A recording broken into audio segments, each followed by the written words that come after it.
មាននៅបញ្ហាដែលធ្វើឲ្យសេដ្ឋកិច្ចមិនអាចមានកំណើនប្រកបដោយចីរភាពទីមួយគាត់ជ្រើសរើសយកគាត់ប្រាប់យើងថាបញ្ហាសេដ្ឋកិច្ចគឺ economically គឺមានបញ្ហាហើយគឺដែលតាក់ទងជាមួយនឹង global order អញ្ចឹង global order ហ្នឹងភាគច្រើនគាត់ចាប់ដើមនិយាយអំពីតាក់ទងជាមួយនឹង low skill income វាចាប់ដើម decline នៅប្រទេស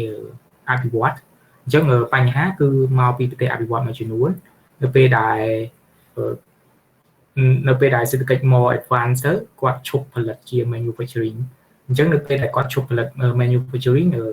សេដ្ឋកិច្ចរបស់គាត់ពឹងផ្អែកទៅលើ services អញ្ចឹងប្រជាជនឬក៏ labor ដែលមានជំនាញទាបនៅប្រទេសអភិវឌ្ឍន៍ទាំងអស់ហ្នឹងគាត់ប្រហែលជាអត់ការងារធ្វើអញ្ចឹងនៅពេលដែលគាត់អត់ការងារធ្វើអញ្ចឹងវានឹងក្លាយជាបញ្ហាសម្រាប់ប្រទេសដែលស្ថិតនៅប្រទេសអភិវឌ្ឍន៍ទាំងអស់ហ្នឹងអញ្ចឹង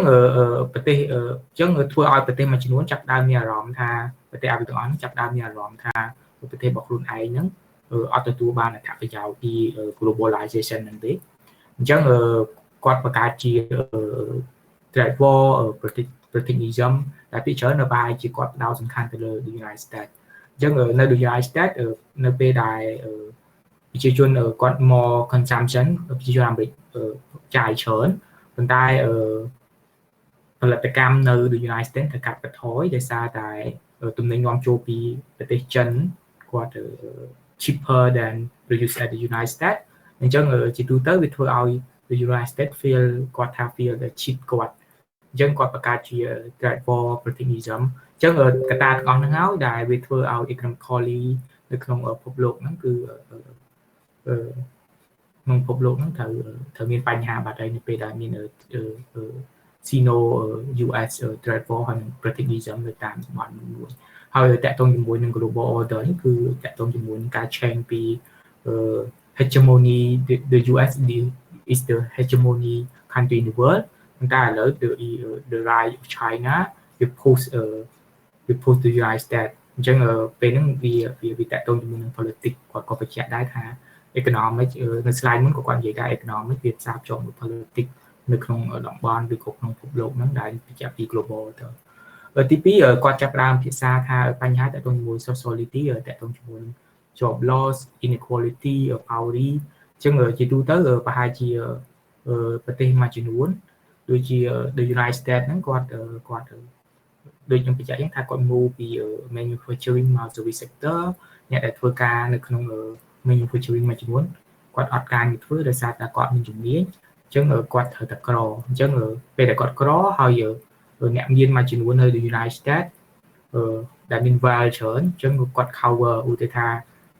មានតែមនុស្សប្រហែលជា 1% នៅ the United States គាត់ hold ប្រហែលជាជិត 40% នៃ income នៅ United States ប្រទេសផ្សេងៗក៏ដូចគ្នាដែរអញ្ចឹងវា lead ឲ្យមាន inequality នៅក្នុងប្រទេសទាំងអស់ហ្នឹងហើយគាត់ឧទាហរណ៍ប្រទេសមួយចំនួនដែលមានគម្លាតវិសមភាពរវាងអ្នកមាននិងអ្នកក្រក៏មានច្រើនដែរសូម្បីតែនៅអាហ្វ្រិកាក៏អញ្ចឹងដែរទោះបីកំណើនសេដ្ឋកិច្ចមានការកើនឡើងបន្តិចប៉ុន្តែ inequality ចាប់ផ្ដើម huge ហើយបន្តមកទៀតយើងឃើញថាមនុស្សជាច្រើនគឺស្ថិតនៅក្នុង poverty នៅឡើយអញ្ចឹង poverty ក៏ជាបញ្ហានៅក្នុង social ដែរដូចជាឧទាហរណ៍នៅ US ប្រហែលជាប្រជាជន the United States ប្រហែលជា30លាននាក់ស្ថិតនៅក្រោមបន្ទាត់ក្រីក្រនៅសហរដ្ឋអាមេរិកហើយនៅអាហ្វ្រិកាប្រហែលជាប្រជាជនច្រើនណាស់ដែលគាត់មិនអាចរកចំណូលបាន1ក៏2ដុល្លារក្នុងមួយថ្ងៃក្នុងមួយថ្ងៃអញ្ចឹងជាទូទៅគាត់នៅក្រអញ្ចឹងអានេះក៏ជាបញ្ហាមួយដែលវាកំពុងតែកើតមានឡើងទោះបីអត់មាន pandemic ក៏អាចមានកើតក៏វា existing problem ដែលកើតឡើងនៅក្នុងពិភពលោកដែរទី2បញ្ហាទី3ដែលគាត់លើកឡើងគឺតាក់ទងជាមួយនឹង climate change ដែល climate change នេះគឺផ្សារភ្ជាប់ជាមួយនឹង politics ទៅដែរប្រទេសមួយចំនួន commit ខ្លួនឯងថានឹងកាត់បន្ថយបញ្ហាបំពុលបរិស្ថានប្រទេសមួយចំនួននឹងកាត់បន្ថយការបំពុលបរិស្ថានប៉ុន្តែបញ្ហាគឺពេលដែលគាត់កាត់បន្ថយការបំពុលបរិស្ថានគាត់អាចធ្វើឲ្យ economic របស់គាត់ថយចុះអត់ grow អញ្ចឹងគាត់ត្រូវ balance អញ្ចឹង politics ដែលមានឃើញហើយក៏លេចឡើងនៅការប្រើប្រាស់នៅ green economy សេដ្ឋកិច្ចបៃតងដែលនិយាយដូចជាការ គេនៅ renewable energy ស្អីផ្សេងៗក៏វាលេចឡើងនៅក្នុងតំបន់ Hussein ដែរចំណុចចុងក្រោយគឺតើតើមួយ intellectual ដែលគាត់ផ្ដោតសំខាន់គឺលើការព្យាយាមបែងចែកប្រទេសខ្លះជាប្រទេស democracy ដែលយើងថា liberal ហើយប្រទេសខ្លះទៀតមិនមែនជាប្រទេសdemocracy អញ្ចឹងជាទូទៅគាត់រៀនប្រយ័ត្ននិយាយដោយសារថាពេលដែលគាត់ training ហ្នឹងមានមនុស្សមកពី China ផងមកពីប្រទេសជាច្រើនផងអញ្ចឹងគាត់ប្រយ័ត្នអត់និយាយប៉ុន្តែក្នុងនេះគាត់ព្យាយាមនិយាយពីដូច US គាត់ប្រាប់ថាគាត់ជា democracy នៅក្នុងប្រទេសចិនហ្នឹងប្រទេសចិនគឺ Australia ផ្ដាច់ការអីចឹងជាទូទៅពេលហ្នឹងធ្វើឲ្យ view ហ្នឹងវាអត់ត្រូវគ្នាអញ្ចឹងហ្នឹងក៏ជាបញ្ហាដែលវាកើតឡើងមាននៅក្នុងពិភពលោកទោះបីអត់មាន pandemic អញ្ចឹង slide បន្តទៀតប្រហែលជាគាត់និយាយថាពេលដែល pandemic កើតឡើងវានឹងមាន implication អីប៉ុន្តែនៅក្នុង slide មួយហ្នឹងគាត់ព្យាយាមបញ្យល់ពី head of economy នៅ bank របស់ Portugal មួយគាត់និយាយថាជាទូទៅវិបត្តិហ្នឹងវាធ្វើឲ្យមិនមែនមកពីបំណុលឬក៏អនុភាពទេប៉ុន្តែវានឹងជំរុញឲ្យមាននៅអ្នកក្រកើនឡើងកាន់តែច្រើនដែលយើងឃើញអញ្ចឹងយើង slide បន្តមកទៀតគាត់នឹងចាប់ដើមបញ្យល់យើងបន្ថែមពី pandemic ពេលហ្នឹងវាមាន implication អីខ្លះចំពោះសេដ្ឋកិច្ចមានសំណួរ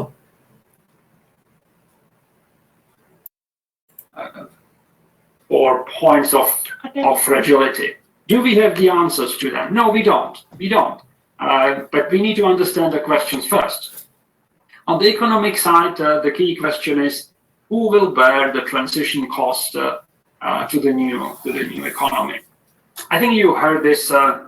in your countries as well. A lot of the jobs in tourism, hospitality industry. They're based on the assumption that by 5, 10, 15% per year. Will that continue? It's doubtful. That's doubtful that tourism, even when we have vaccine, even when the crisis is over, it's doubtful that the growth rate will return to the pre-crisis period, the pre-crisis average. Then we have to settle to a new equilibrium. There will be transition costs, and someone will have to bear them. Socially, we know that the tremendous increase in poverty related to the current crisis will put a burden on millions and millions of people in your countries or globally. We also know that the best tool to address poverty is fiscal tools. But we may not have enough resources. So there will be difficult trade-offs to be made on the spendings. Of the environmental solution, well, even if the green economy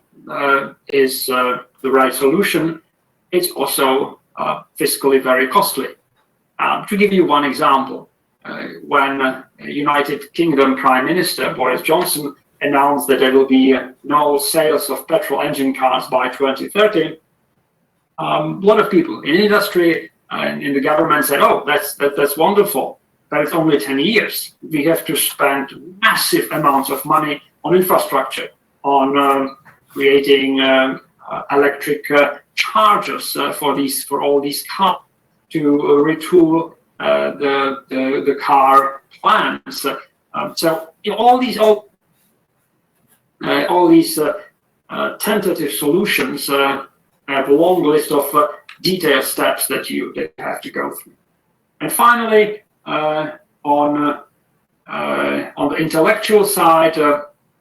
there's continued debate how to organize domestic political systems and how to organize cooperation among countries that may be based on different domestic political systems.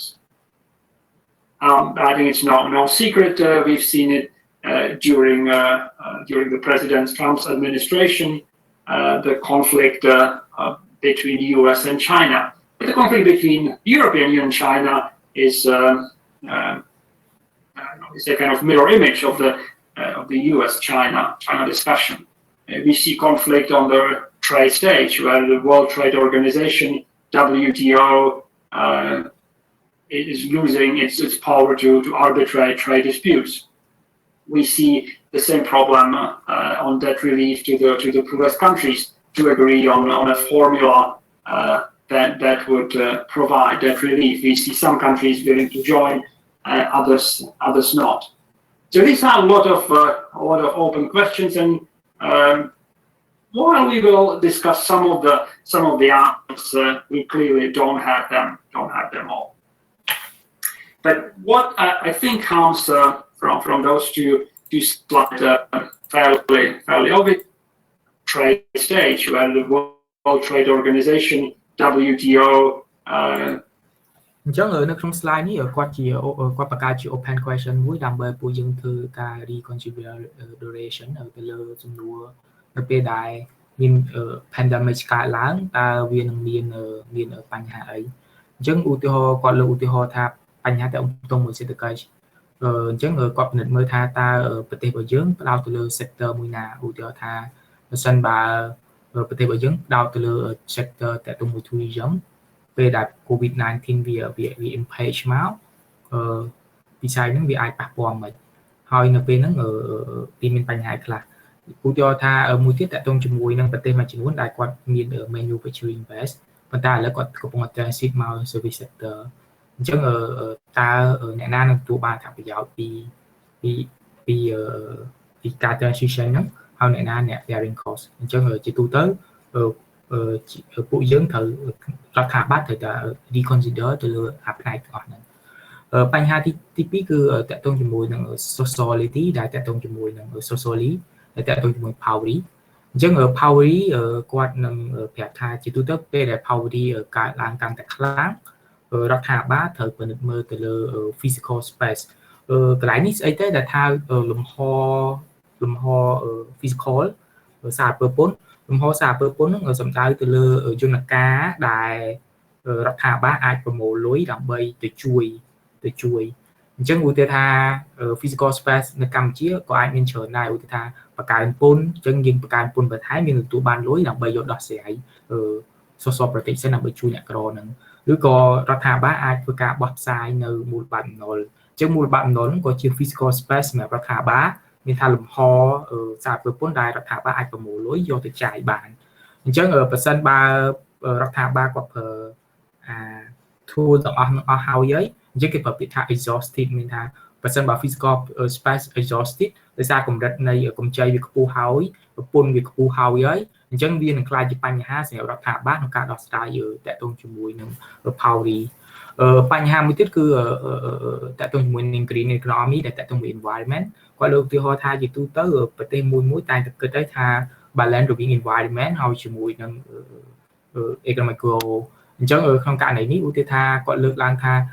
ដូចជាប្រទេសជាច្រើនតែងតែ commit ខ្លួនឯងថានៅក្នុងឆ្នាំ2030ប្រហែលជាអត់លក់ gasoline car អត់អីទេអញ្ចឹងពេលហ្នឹងវាក៏អាចជាឥទ្ធិពលដែលវាប៉ះពាល់ដែរអញ្ចឹងជាទូទៅយើងបានមកសាយថាបរិស្ថាននេះល្អសម្រាប់ next generation ប៉ុន្តែបញ្ហាប្រឈមសម្រាប់រដ្ឋាភិបាលនៅពេលហ្នឹងគឺការចំណាយលុយទៅលើការកសាងហេដ្ឋារចនាសម្ព័ន្ធដែលគាំទ្រទៅដល់ green economy នៅក្នុងនេះគាត់លើកឧទាហរណ៍តាក់ទងជាមួយនឹង UK ដែលរដ្ឋាភិបាល commit ថានៅក្នុងឆ្នាំ2030ប្រហែលជាអត់លក់នៅ petrol engine car ឡើងលក់ឡានប្រើប្រេងអញ្ចឹងឡានទាំងអស់ប្រហែលជាខ្លាចជាឡានអគ្គិសនីអញ្ចឹងនៅពេលដែលឡានទាំងអស់ខ្លាចជាឡានអគ្គិសនីអ្វីដែលរដ្ឋាភិបាលត្រូវតែវិនិយោគពេលហ្នឹងគឺការបង្កើតកន្លែង charger ឡានជាច្រើនអញ្ចឹងវាខ្លាចជាបន្ទុកចំណាយរបស់រដ្ឋាភិបាលបើសិនបើយើងចង់គ្រប់គ្រងវាល្អនិយាយល្អក្នុងការគ្រប់គ្រងបរិស្ថានប៉ុន្តែយើងនិយាយពីចំណាយរបស់រដ្ឋវិញប្រហែលជាយើងត្រូវចាយច្រើនទៅលើហេដ្ឋារចនាសម្ព័ន្ធដើម្បីគ្រប់គ្រងវាចំណុចចុងក្រោយគឺគាត់ចាប់ផ្ដើមពិនិត្យមើលទៅលើការ debate គ្នានៅក្នុងអង្គការធំមួយចំនួនដែលនិយាយពីទួនាទីថាអង្គការហ្នឹងមិនឧទាហរណ៍ថា EU ឧទាហរណ៍ថាដូចជា WTO ពេលដែលគាត់ឆ្លោះគ្នាដោះស្រាយ settlement បញ្ហាហ្នឹងមិនអញ្ចឹងវាលេចឡើងបញ្ហាតាក់ទងនៅក្នុងអង្គការធំហ្នឹងអង្គការមួយចំនួនប្រហែលជា lead ដោយ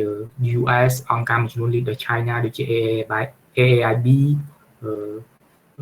នៅក្នុងអាស៊ីរបស់យើងដូចជា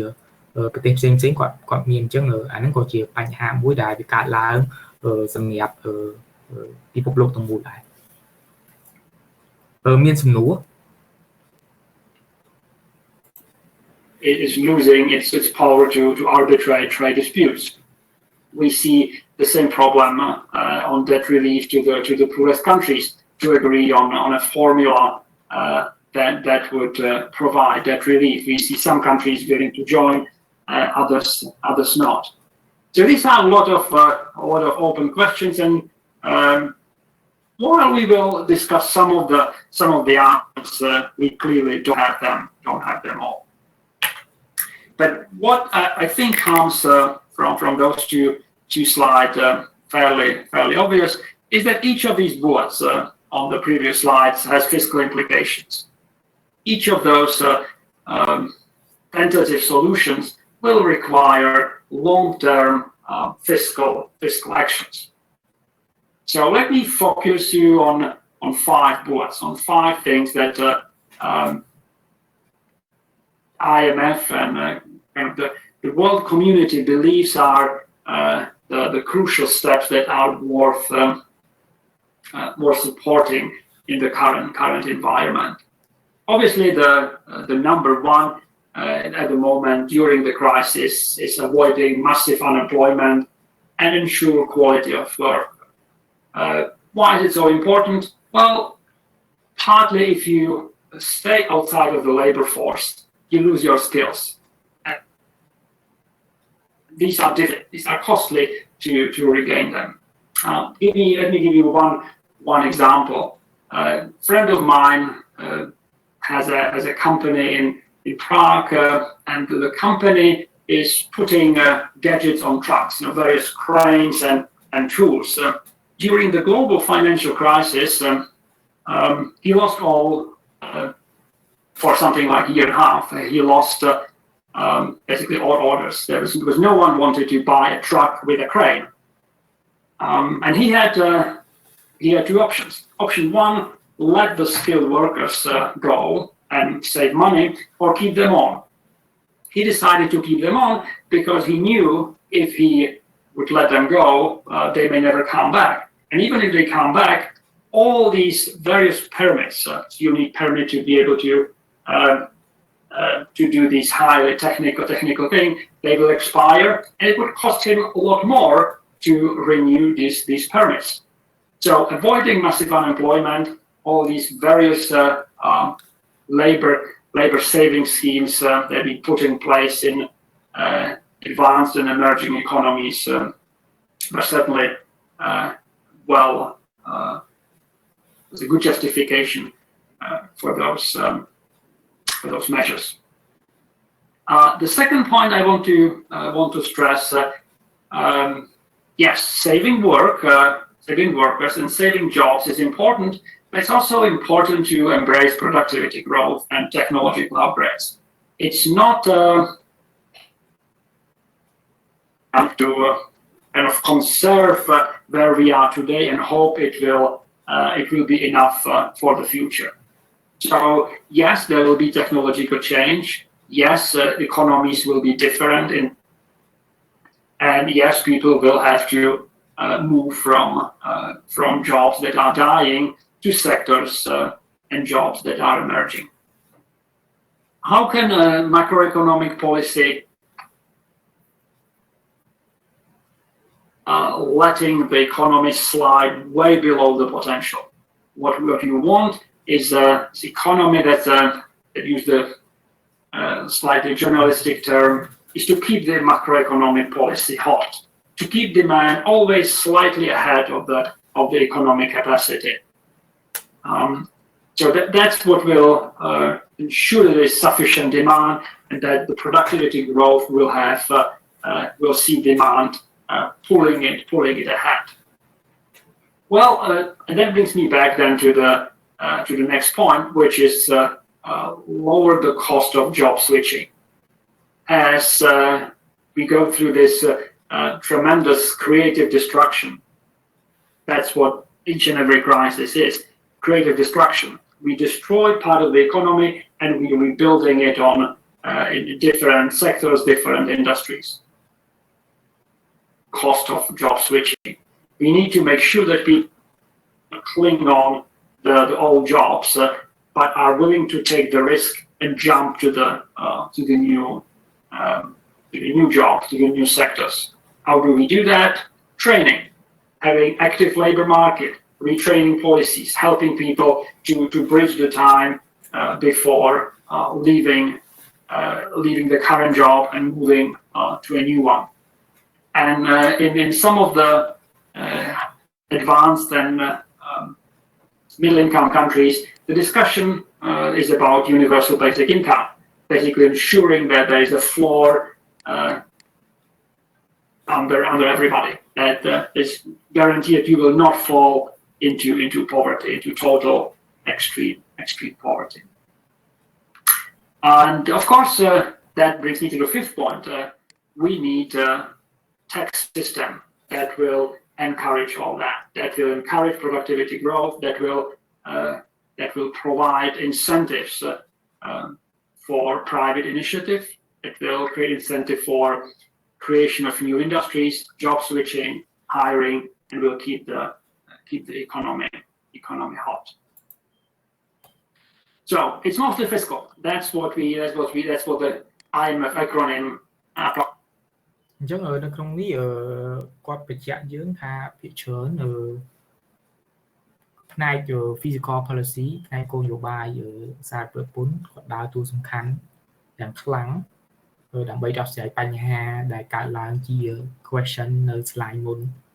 អញ្ចឹងទី1គាត់ប្រហែលជាអាចមាននៅវាអាចប្រភេទថា approach ឬក៏អភិក្រមមួយចំនួនដែលគេពិចារណាថាវិធីសាស្ត្រមួយចំនួនដែលគាត់ពិចារណាថាគោលនយោបាយសារពើពន្ធវាដើរតួសំខាន់ដោយមានចំនួន5ចំណុចទី1គឺព្យាយាមកាត់បន្ថយកុំឲ្យមានភាពអត្រាការងារធ្វើច្រើនហើយឲ្យរដ្ឋាភិបាលធានាបានទៅលើគុណភាពការងារនេះជាបញ្ហាអញ្ចឹងជុំទៅយើងដឹងថាគោលនយោបាយសារពើពន្ធរបស់រដ្ឋាភិបាលប្រហែលជាធានាឲ្យប្រជាជនមានការងារ massive ឲ្យមានការងារច្រើនអញ្ចឹងកាត់បន្ថយទៅលើអាភាពអត់ការងារធ្វើកុំឲ្យមានទំហំច្រើនពេកព្រោះជាទូទៅប្រសិនបើប្រជាជនអត់ការងារធ្វើច្រើនប្រហែលជាអាចមានបញ្ហាសម្រាប់ society នឹងខ្លាំងអញ្ចឹងទូទីរបស់ fiscal policy គឺ stimulate តទៅជាមួយនឹងភាពមានការងារធ្វើអញ្ចឹងមិនជាទូទៅយើងនៅក្នុង fiscal policy នៅពេលដែលយើងនិយាយរដ្ឋចង់បង្កើតការងារទន្ទឹមបង្កើតការងារដែរត្រូវធានាបានគុណភាពការងារមានភាពប្រសើរជាងមុនទី2រដ្ឋាភិបាលត្រូវធានាឲ្យ impact មានថាទទួលយកកំណើន productivity ហើយនឹង technology upgrade អញ្ចឹងរដ្ឋាភិបាលត្រូវជំរុញមួយទៀតតាមរយៈការបង្កើនទៅលើផលិតភាពរបស់បុគ្គលិកនៅតាមអង្គភាពមួយនៅក្នុងហ៊ុនឯកជនហ្នឹងហើយបន្តមកទៀតយកបច្ចេកវិទ្យាមកដាក់នៅក្នុងហ្នឹងយើងត្រូវពិចារណាអំពីតកតងជាមួយនឹង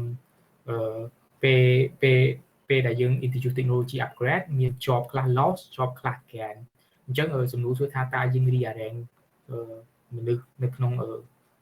people in labor force នៅយើងឲ្យមានភាពប្រសើរមិនអញ្ចឹងជំរុញឲ្យគាត់ productivity ប្រហែលជាត្រូវការ training វាប្រហែលជានៅខាងក្រោមទៀតដែរនិយាយពីទួនាទីរបស់រដ្ឋាភិបាលវាត្រូវបន្តដាគាត់ហើយបន្តមកទៀត popular ដាគាត់យើង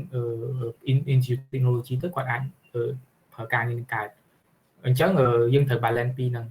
introduce technology ប្រហែលមាន job ខ្លះ loss job ខ្លះ gain អញ្ចឹងរដ្ឋាភិបាលត្រូវធ្វើមកនេះជាចំណុចទី2ដែលគាត់ព្យាយាមបញ្យល់យើងដោយឡែកចំណុចទី3គឺគាត់អភិក្រមទី3ដែលគាត់និយាយនោះគឺតាក់ទងជាមួយនឹងការជំរុញទៅលើ demand ដែលគាត់និយាយដល់សំខាន់ទៅលើ aggregate demand ដែលយើងបានពិភាក្សាក្នុងការពីសប្តាហ៍មុនអញ្ចឹងជំរុញឲ្យ aggregate demand មានទំហំធំជាង potential output ដែលយើងនិយាយពី potential output យើងនិយាយពី economic capability មានថា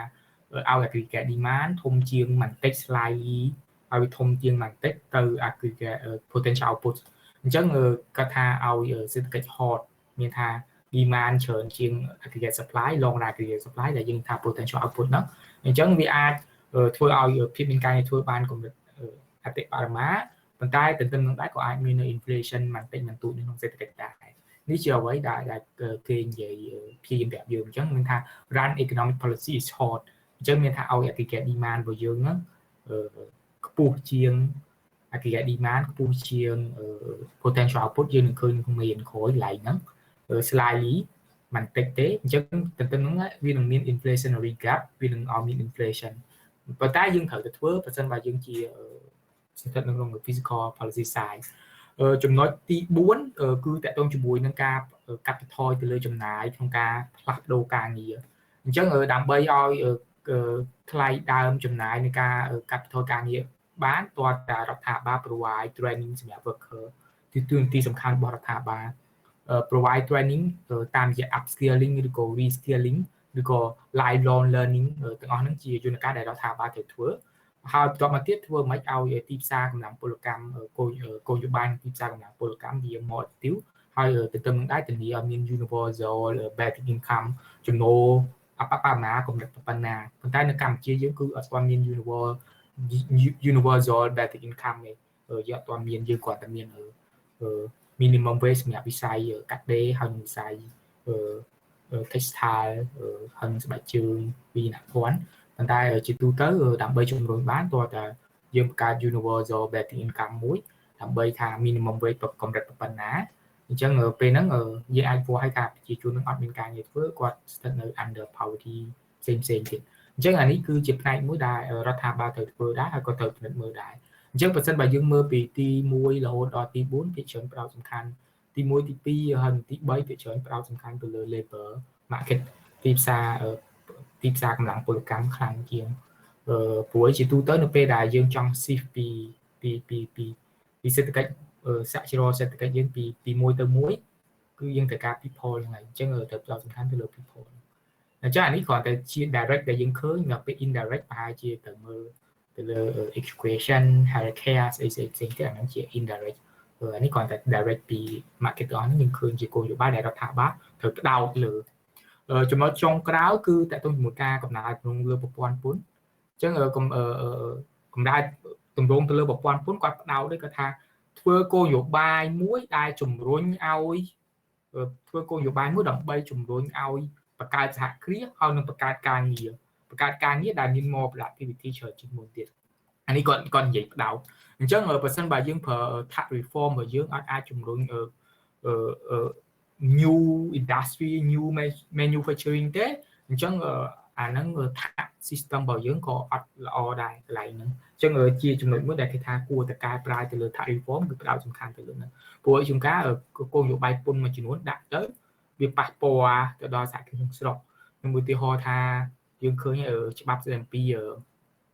អនុក្រឹត្យស្ដីអំពីដូចជានៅកម្ពុជាយើងថ្មីហ្នឹងមានអនុក្រឹត្យស្ដីអំពីស្ដីអំពីការពន្ធទៅលើស្អីគេសេវាការរកស៊ីអនឡាញមួយចំនួនដែលត្រូវបង់ពន្ធមានថាគាត់ផ្ដោតសំខាន់ទៅលើអ្នកផ្គត់ផ្គង់សេវាបរទេសត្រូវមានទីតាំងនៅខ្មែរដាក់ representative មកគាត់ឆាតដូចគាត់ឆាត VAT ប្រហែលជា10%អញ្ចឹងបើសិនបើដាក់អញ្ចឹងជាទូទៅវាអត់មានប៉ះពាល់ទៅដល់ក្រុមហ៊ុនបរទេសទាំងអស់ហ្នឹងទេព្រោះដោយសារក្រុមហ៊ុនបរទេសហ្នឹងគាត់លក់សេវាឲ្យក្រុមហ៊ុន ICT នៅខ្មែរហើយក្រុមហ៊ុន ICT នៅខ្មែរហ្នឹងនៅពេលដែលគាត់ទិញសេវាហ្នឹងគាត់ត្រូវបង់ពន្ធ withholding tax 4-10% ហើយនៅពេលដែលគាត់ប្រើស្អីគេ reverse charge 10% ទៀត VAT reverse charge 10% ទៀតអញ្ចឹងក្រុមហ៊ុនក្នុងស្រុកហ្នឹងត្រូវបង់ផាយជា 24% អញ្ចឹងអ្នកដែលរកស៊ី ICT នៅខ្មែរបើសិនបើអត់មានការបកស្រាយត្រង់ហ្នឹងទេអញ្ចឹងវានឹងអាចធ្វើប៉ះពាល់ទៅដល់វិស័យក្រុមហ៊ុន ICT នៅស្រុកខ្មែរពីចេញ digital startup ហ្នឹងអញ្ចឹងអាហ្នឹងប្រហែលជាយើងចាំមើលថាតើពន្ធដារគាត់បកស្រាយមិនអញ្ចឹងបើសិនបើយើងប្រើ tax reform ដើម្បីប្រមូលលុយជូនរដ្ឋាភិបាលប៉ុន្តែ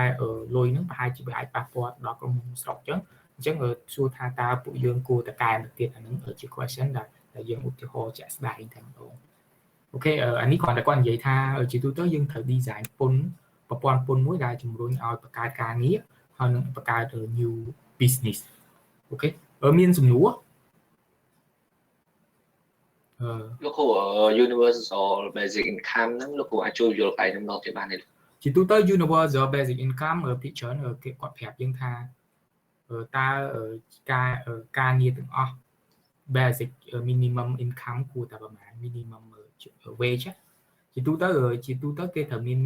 minimum wage នៅក្នុងការងាររបស់យើងអញ្ចឹង minimum wage មានថានៅពេលដែលយើងទៅធ្វើការយ៉ាងហោចណាស់ក៏យើងត្រូវបានលុយប៉ុណ្ណេះដែរ ចឹងនៅពេលដែលយើងបានលុយប៉ុណ្ណឹងតើលុយប៉ុណ្ណឹងអាច guarantee យើងសម្រាប់គូសនៅបានអត់អាហ្នឹងគេថា universal basic income ថាជាទូទៅចំណូលជាមធ្យមរបស់យើងគួរបានប្រមាណអូខេនៅកម្ពុជាយើងអត់ទាន់មានទេយើង minimum wage របស់យើងមានតែ2 sector ឯងប៉ុន្តែវាអត់មានទាំងអស់អញ្ចឹងជាទូទៅនៅពេលដែលគេមានកំណត់ទៅលើ minimum wage មួយបានអញ្ចឹងគេអាចកំណត់ទៅលើ universal basic income អីប្រាប់ថាជាទូទៅតើតាមមនុស្សមានចំណូលប៉ុណ្ណឹងបានអាចរស់នៅក្នុងសង្គមនឹងបានបើសិនបើមនុស្សអាចរកចំណូលនឹងបានទេគឺគាត់ខ្លាចជាជនក្រីក្រអញ្ចឹងនៅពេលដែលគាត់ខ្លាចជាជនក្រីក្ររដ្ឋាភិបាលជួយឲ្យគាត់អានេះជា question អញ្ចឹងនៅប្រទេសរបស់គេជាទូទៅគាត់មាន social security protection មនុស្សយើងពេលដែលទៅធ្វើការគឺគាត់ត្រូវមាន minimum wage យ៉ាងតិចប៉ុណ្ណេះអញ្ចឹងពេលដែលគាត់បើក minimum wage ហ្នឹងគឺគាត់អាច sustain រស់នៅកើតប៉ុន្តែបើសិនបើគាត់អត់ធ្វើការទេអញ្ចឹងគាត់អត់មានincome ហ្នឹងអញ្ចឹងរដ្ឋាភិបាលត្រូវតែឲ្យលុយគាត់ដូចជា unemployment benefit អញ្ចឹងវាមានត្រូវតែអស់អញ្ចឹងក្នុង system របស់គេអញ្ចឹងធ្វើម៉េចឲ្យមនុស្សទទួលបានលុយយ៉ាងតិចប៉ុណ្ណឹងដើម្បីរស់ក្នុងសង្គមដូចនៅយើងធ្វើអត់កើតទេយើងធ្វើអត់កើតដោយសារworker structure របស់យើងអត់កើត8លានអ្នក people in labor force 8លានអ្នក4លានអ្នកជាកសិករមិនដែលបង់ពន្ធហើយយើងបង្កើតជា universal basic income ដែលកសិករដែលបង់ពន្ធក៏អត់កើតដែរហើយជួយគាត់មិនអញ្ចឹងយើងធ្វើអត់បានអញ្ចឹងបានកម្ពុជាយើងអត់មានអញ្ចឹងយើងត្រូវដឹងអញ្ចឹងនៅក្នុងនេះជាទូទៅគេថាចង់ប្រាប់យើងថាឲ្យមាន minimum wage ទៅ minimum wage ជាមួយនឹងលុយសម្រាប់មកហូបអញ្ចឹងអ្នកដែលទៅធ្វើការក៏បាន minimum wage អញ្ចឹង standard living របស់គាត់ better ជាងអ្នកចង់គាត់ទៅបានលុយជាពី social security protection ជួយគាត់អូខេកន្លែងហ្នឹងយើងត្រូវដឹងនៅពេលដែលយើង design policy យើងត្រូវដឹងជួយអញ្ចឹងសំណួរប៉ុណ្ណឹងគ្រប់គ្រាន់បាទលោកគ្រូបាទអានេះចង់និយាយថា income សម្រាប់ឲ្យពួកយើងមក survive income ហ្នឹងបើទៅអត់ទុកអត់សល់អីសម្រាប់តែពួកយើងចាយលុយហើយមករស់ក្នុងសង្គមនឹងកើតគេថា universal basic income អញ្ចឹងអាចជាលុយដែលរដ្ឋាភិបាល subsidy ធ្វើឧបត្ថម្ភទុនឲ្យយើងជាដើមជា universal basic income ដែរអូខេប៉ុណ្ណឹងគ្រប់គ្រាន់បាទលោកគ្រូបាទអញ្ចឹងយើងបន្តអញ្ចឹងយើងឃើញបដាថា fiscal policy ផ្ដោតសំខាន់ទៅលើទាំងអស់ expenditure នេះ expenditure ទៅលើបុគ្គលិកបង្កើន productivity ធ្វើឲ្យធានាស្ថិរភាពម៉ាក្រូសេដ្ឋកិច្ចបង្កើនបន្តបន្ទាមត្រីបន្តបន្ទាបុគ្គលិក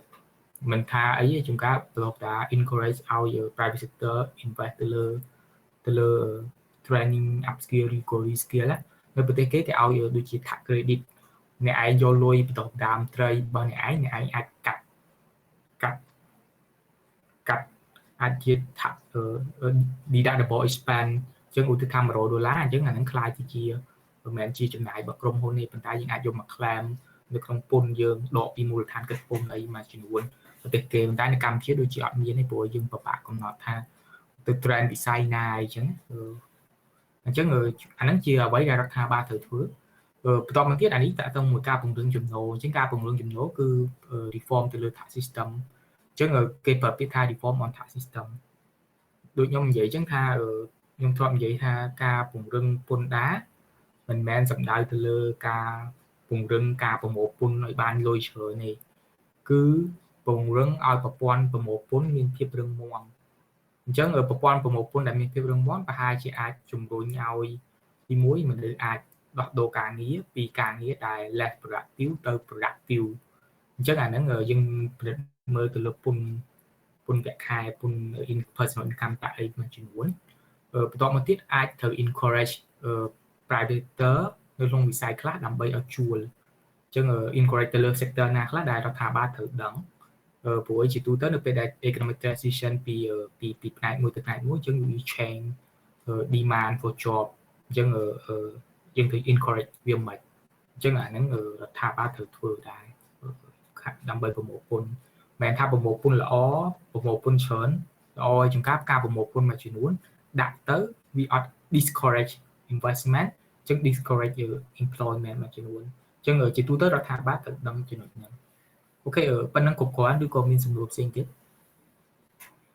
ពួកយើងស្ដាប់ជាភាសាអង់គ្លេសហើយប៉ុន្តែជាទូទៅប្រហែលជាមានគ្នាយើងមួយចំនួនប្រហែលជាគាត់ គាត់អត់យល់អញ្ចឹងខ្ញុំព្យាយាមបញ្យល់បន្ថែមប៉ុន្តែបើសិនបើពួកយើងយល់ទាំងអស់ហើយពួកយើងខ្ញុំបាច់ធ្វើការបកស្រាយបន្ថែម currently means it's mostly fiscal. To overcome the challenges from the current crisis, it will require a lot of fiscal activities, both on the short run and long run, changing the systems, the tax systems. Let me do a quick Mentimeter poll. I will ask you to. Okay, now I have to find my. So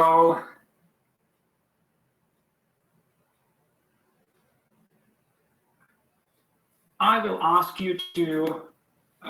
go to www.menti.com, type in the code E51510. It could be on your cell phone, you can do it on your computer, whatever device you have. And yes. Sorry, can you please put in the Mentimeter code to click on the voting link? So I don't know. Thank you, Shuaib. You're absolutely right. I will be talking governments. Yes. Yeah.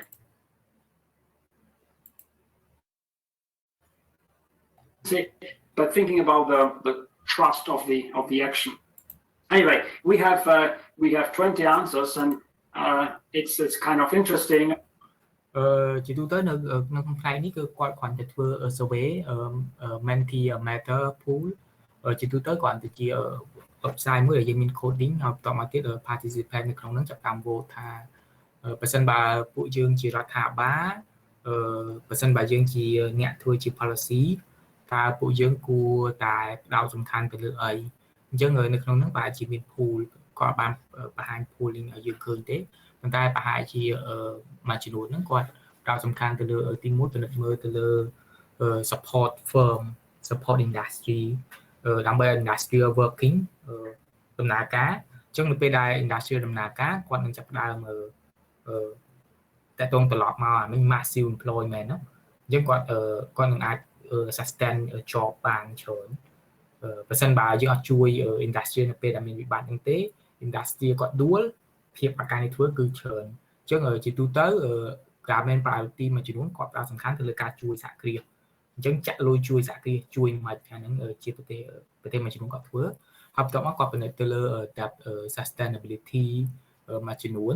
អញ្ចឹង debt sustainability គាត់ត្រូវពិនិត្យមើលថាតើរដ្ឋាភិបាលជាពាក់លុយគេប្រមាណអញ្ចឹងការជាពាក់លុយហ្នឹងក៏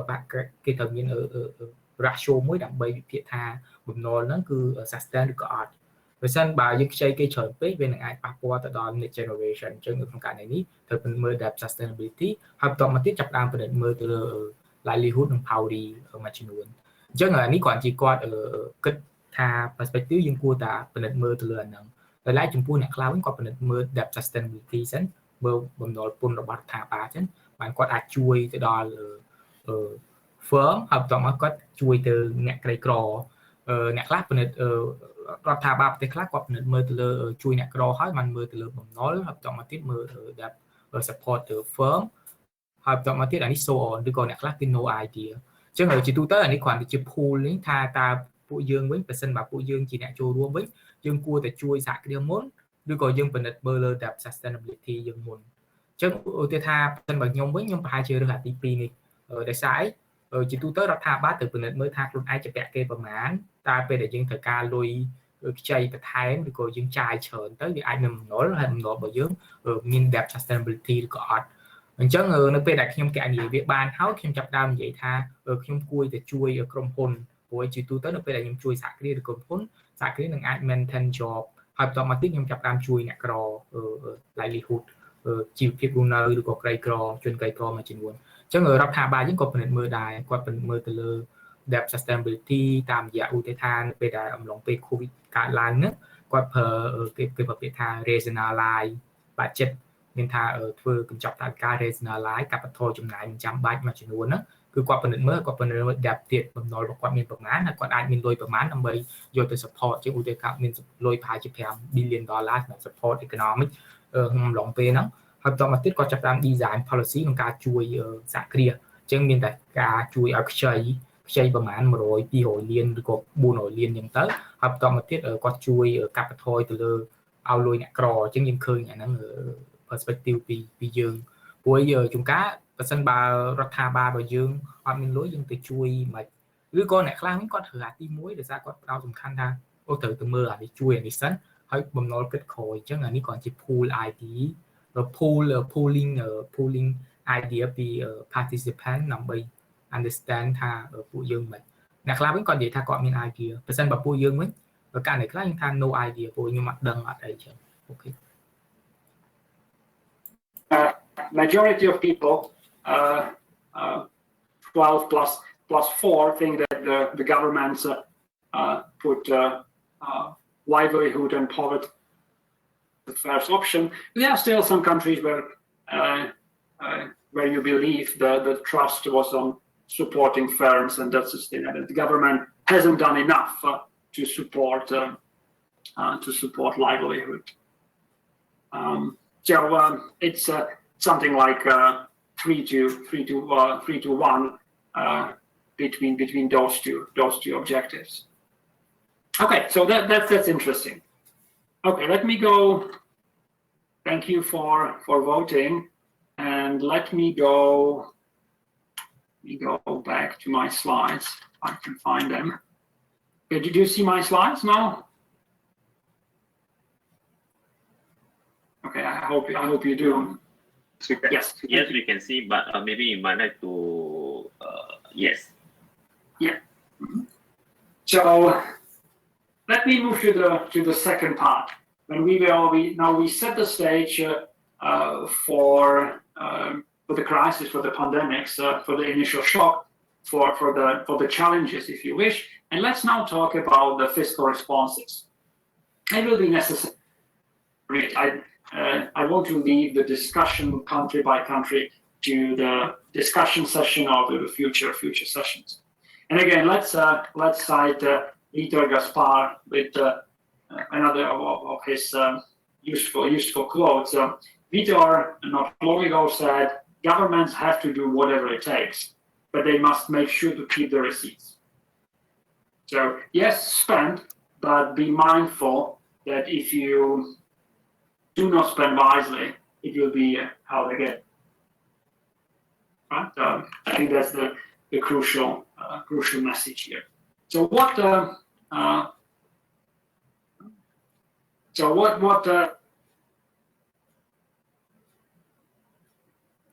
doing whatever it takes,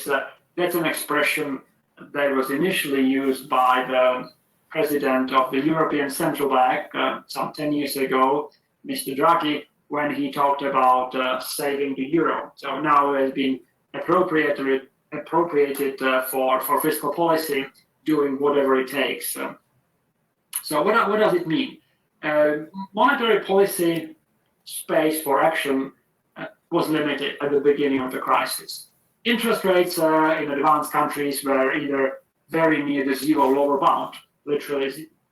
close to zero. So the space for cutting them was very limited. Yes, most advanced countries managed to cut them a little bit, some of them by 50, some of them by 75 basis points, but that's very little. That doesn't really solve the problem. So fiscal policy was to be the key instrument to address the challenges.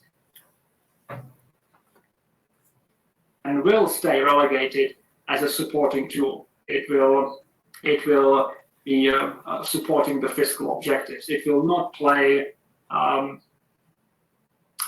really an independent role for quite some time. And again, we can talk about this later. Some of the pronouncement that governments did in Australia and other countries really set a stage for rebalancing the relative roles of monetary and fiscal policy. So what did the pandemic change? In normal crises, by normal crises I mean what we expect of fiscal policy is to stimulate aggregate demand, subject to sustainability concerns. Right? So if you have a bigger fiscal space, if your debt is low, you can spend more to offset the drop in private demand by public demand. To give you an example, great examples are in Europe. When the last big crisis happened, the global financial crisis, a country like Germany that had relatively small debt could stimulate aggregate demand a lot. They could, the fiscal policy had a space to expand. Countries that had high debt, think about Italy, or Greece, or Spain, they did not have enough space, so they could not replace the private demand, the missing private demand, with additional aggregate demand coming from government, because they had fiscal sustainability concerns. The global pandemic changed the scale of these objectives. All of a sudden, upfront came kind of unconditional demand to boost resources for healthcare. Governments had to spend for the protective instruments, for masks, for ventilators, expand facilities, intensive care. And again, it was not a question how much it will cost. It was a question how quickly we can get it. Then the second thing that came. Yes. Alesh, we have two comments here. You want to take them, or you want to take them later? That's great. Let me. Yes, please. Can you? I can read them out. Yes. So first is from Adeline, I think, and the question is actually it's more a statement. For countries like Singapore, it is more of firm support. Is more of firms that links to support to workers, that links to debt, and then it says debt sustainability not that much of a problem, but the targeting and sequencing is the priority. Mm-hmm. So that's a comment. And do you want me to read out the second one? I mean, this is excellent comment. I don't really need to discuss that. I fully agree. Indeed, in some countries, where the firms have a kind of paternalistic approach to their workers, indeed channeling the funds to firms ensure the livelihood, right? That's a perfectly fine. You can either do it through firms, or you can do it.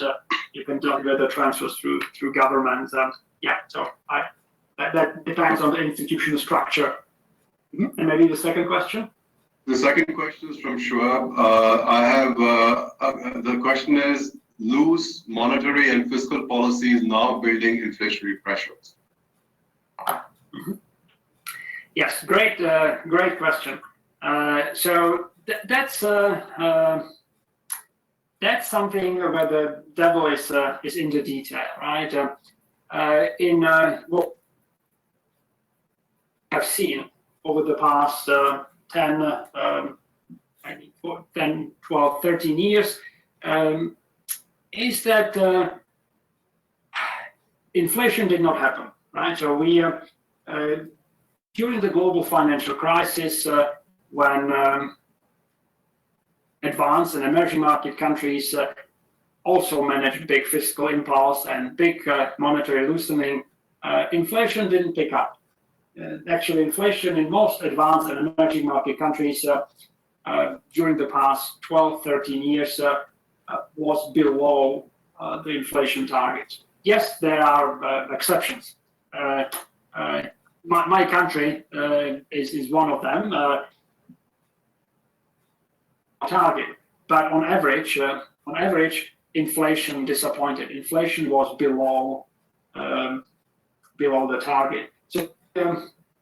in principle, I 100% agree with Shuhaib. If you run for a long enough period loose monetary and fiscal policy, that should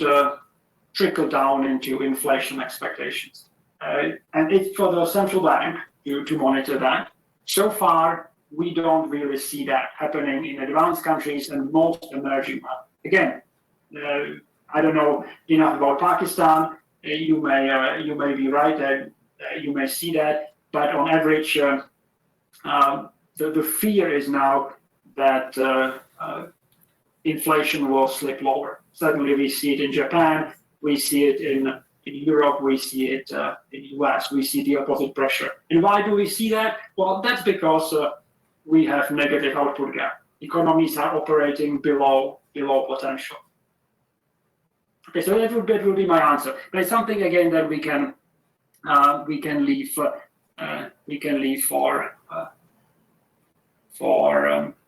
the open session later today. Maybe have a deeper discussion, and maybe I can find some papers or some statements on that. Does it answer your question? What? Yes, it's of course. We will discuss in detail when we have a session on that, because in many of the countries, because we are seeing that the global food index is also rising, and I will discuss when we have open session for the question. So I think that at the time it is better that we can go as it is. I'm fine with your answer as well. Let me just maybe add one more thing here, again, to people to think about it on this issue. What one should separate here, and very, very clearly, that's what central banks do the best, is to separate jumps in individual prices, which in this case, yes, food prices went up because we interrupted through the lockdowns, we interrupted the supply chains. We didn't allow workers to on the fields. We limited movement of seasonal labor.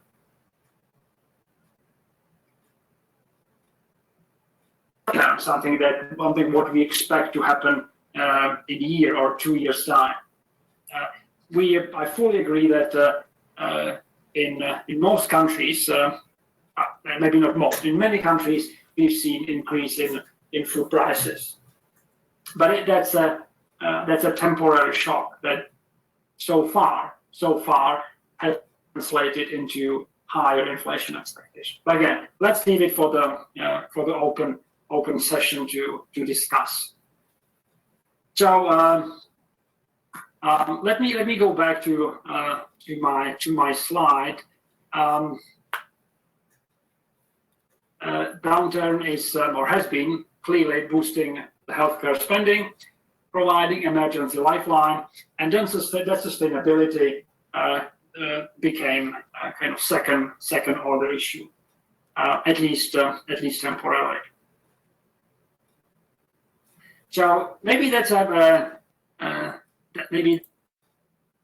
the healthcare spending. សួស្តីអញ្ចឹងចំណុចកន្លែងនេះបញ្ជាក់ត្រឡប់មកវិញគាត់ព្យាយាមប្រាប់យើងអំពីហេតុអីបានជាយើងគួរតែផ្ដោតសំខាន់ទៅលើ fiscal policy អញ្ចឹង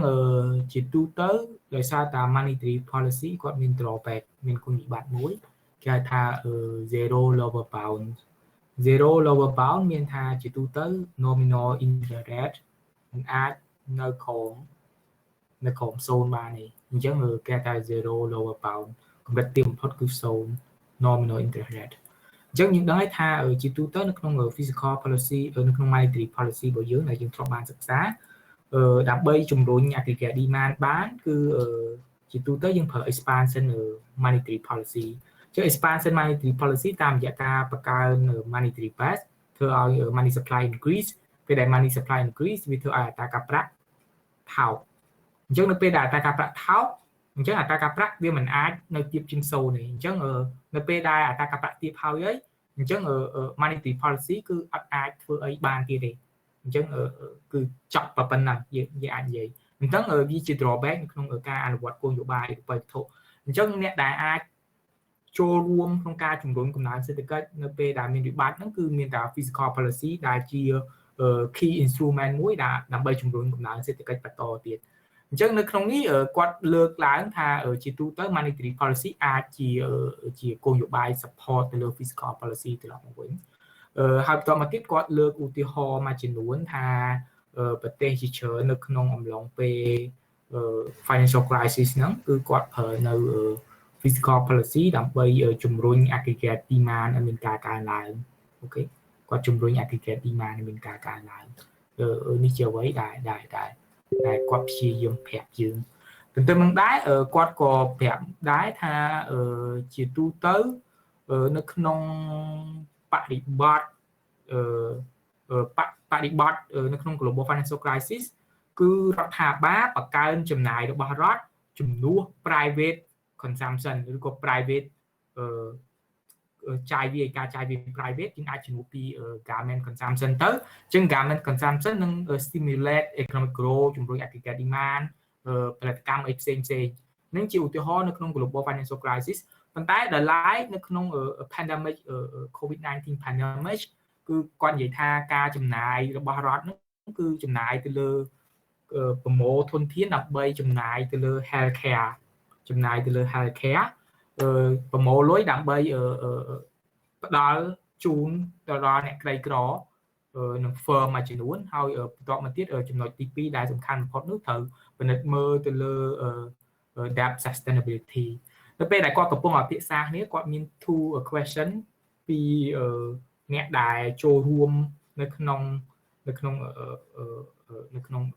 course ហ្នឹងមួយមកពីសិង្ហបុរីនៅសិង្ហបុរីគាត់សួរថាតើពិតជា